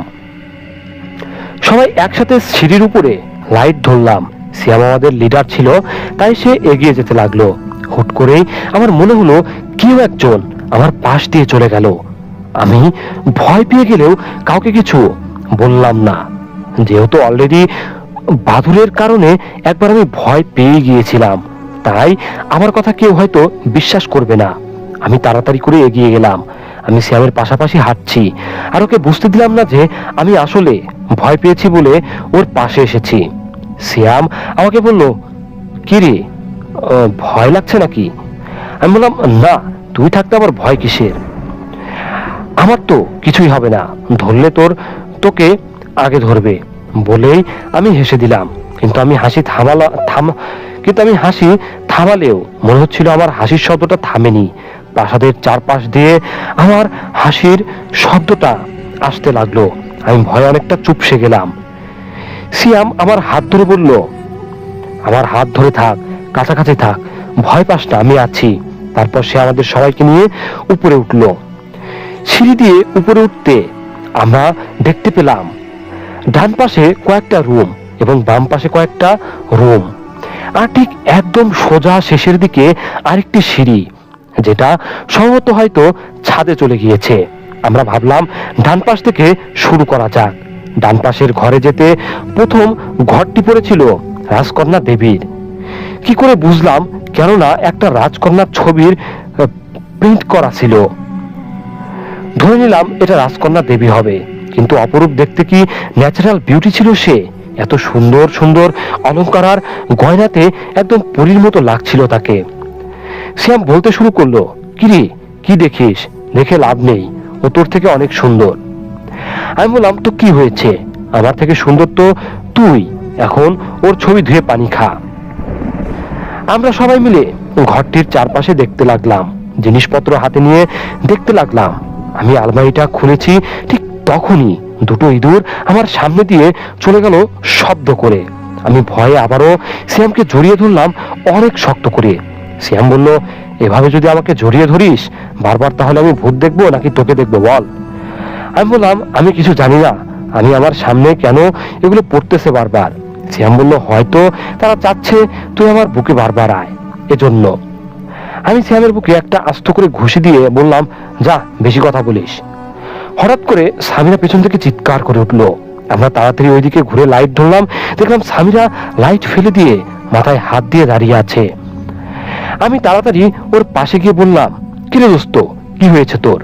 সামিরা আমাকে জড়িয়ে ধরে বলল, দোস্ত, আমি যখনই টর্চ লাইট দিয়ে দেখতে দেখতে দরজার দিকে টর্চ লাইট ধরলাম, ঠিক তখনই দেখলাম ওখানে কোনো একটা অবয়ব দাঁড়িয়ে ছিল। আমি লাইট ধরতে সে দ্রুত সেখান থেকে চলে গেল। আমি বললাম, তুই শান্ত হও, এগুলো কিছুই না, এগুলো তোর মনের ভুল। এরপর রিমন এসে ওকে বুকে জড়িয়ে শান্ত করার চেষ্টা করলো। সামিরা রিমনের বুকে যেতেই কেঁদে দিল। রিমন বলল, তোর চিৎকার শুনে আমার মনে হচ্ছিল আমার কলিজাটা কেউ টেনে বের করে ফেলেছে, এতটা ভয় পেয়ে গিয়েছিলাম আমি আছি তো, তাই না? আমি থাকতে কিছুই হবে না তোর, তুই ভয় পাস না, আমাকে ধরে রাখ। সামিরা চোখ মুছে বলল, ঠিক আছে, আমি আর দূরে যাব না তোর থেকে। আমি শ্যামের দিকে ঘুরে দেখলাম ও কি যেন আনমনা দৃষ্টিতে তাকিয়ে আছে কিসের দিকে যেন। আমি ওকে জিজ্ঞেস করার জন্য ওর কাছে যে রওনা হব, ঠিক এমন সময় দেখলাম আলমারিটা কেঁপে কেঁপে কাত হয়ে যাচ্ছে, আর ঠিক তার সামনে রয়েছে সিয়াম, কিন্তু ও একটা ধ্যানে রয়ে গিয়েছে। ওর মনে হচ্ছে কোনো খেয়ালই নেই কি হচ্ছে আশেপাশে। আমি দ্রুত গিয়ে সিয়ামের ধাক্কা দিয়ে দূরে ফেলে দিলাম। ঠিক তখনই আলমারিটা আমার সামনে পড়লো। আমি ভয়ে বাকশূন্য হয়ে দাঁড়িয়েছিলাম। মাটিতে পড়তেই সিয়ামের হুঁশ ফিরে আসে। সে দেখে আমার সামনে আলমারিটা পড়ে আছে, আর আমি বাকরুদ্ধ হয়ে দাঁড়িয়ে আছি। আমার চোখ জল করছে, আমি ভয়ে নড়তে পারছি না। সিয়াম দ্রুত উঠে আমার কাছে এসে আমাকে জড়িয়ে ধরে, বলে, ভয় পাস না পাগলি, আমি আছি, এগুলো কিছু না, আমি আছি, শান্ত হ তুই। আমি সিয়ামকে জড়িয়ে ধরে কান্না করে দিলাম আর বললাম, তোর জন্যই তো, এটা তো তোর উপরই পড়তো, আমি এখানে না আসলে। সিয়াম বলল, পড়লে পড়ুক, তুই কেন আসছিস? এখন যদি তোর কিছু হতো আমি কি করতাম? হ্যাঁ? আমি বললাম, হ্যাঁ, তোর উপর পড়বে, আর আমি তাকিয়ে তাকিয়ে দেখবো যত সব। আমি কখনোই এতটা ভয় পাইনি, মনে হচ্ছিল আলমারিটা আমার মাথার উপরই পড়বে। প্রচন্ড শব্দ হয়েছে, পুরো প্রাসাদ এখনো গম গম করতেছে। ঠিক তখনই আমরা শুনতে পেলাম প্রাসাদের চারপাশ থেকে কেউ ভয়ানক স্বরে বলছে, চলে যা তোরা, এখানে থাকলে মরবি, চলে যা, এখনই বলছি চলে যা। তো মেহেদী ভাই, এটাই ছিল মূলত আজকের পর্ব। আশা করি আজকের পর্বটি আপনার এবং লিসনার বন্ধুদের অনেক বেশি ভালো লাগবে। মেহেদী ভাই বেশি কথা বাড়াতে চাই না, এখানেই শেষ করতে চাই। পরবর্তীতে এর পরবর্তী পর্ব নিয়ে আমি হাজির হব আপনার এবং লিসেনারদের মাঝে। আজ এ পর্যন্তই। ভালো থাকুন মেহেদী ভাই, আল্লাহ হাফেজ। তো প্রিয় লিসেনার্স, আশা করি ঘটনাটি আপনাদের কাছে আজকে ভালো লেগেছে। আজকের এই পর্বটি বেশি কথা বাড়াতে চাই না, এখানে ঘটনাটি শেষ করতে চাই। আর তানজিম রহমান ভাই খুব দ্রুতই তার পরবর্তী পর্বটি আমাদেরকে দেওয়ার আশ্বাস দিয়েছে। আশা করি সে খুব দ্রুতই আমাদেরকে পরবর্তী পর্বটি দিয়ে দিবে। তো প্রিয় লিসেনার্স, আর বেশি কথা বাড়াতে চাই না, এখানে শেষ করতে চাই। সেই সাথে বলতে চাই, আপনারা যারা আমাদেরকে ঘটনা পাঠাতে চান তারা আমাদের ভিডিও ডেসক্রিপশনে থাকা হোয়াটসঅ্যাপ অথবা ইমেইলে আমাদেরকে ঘটনা পাঠাতে পারেন। ঘটনা লিখে অথবা রেকর্ড করে পাঠাতে পারেন, এটা কমপ্লিটলি আপনাদের ব্যাপার। তো আজ এ পর্যন্তই। ভালো থাকবেন সবাই, সুস্থ থাকবেন। আল্লাহ হাফেজ।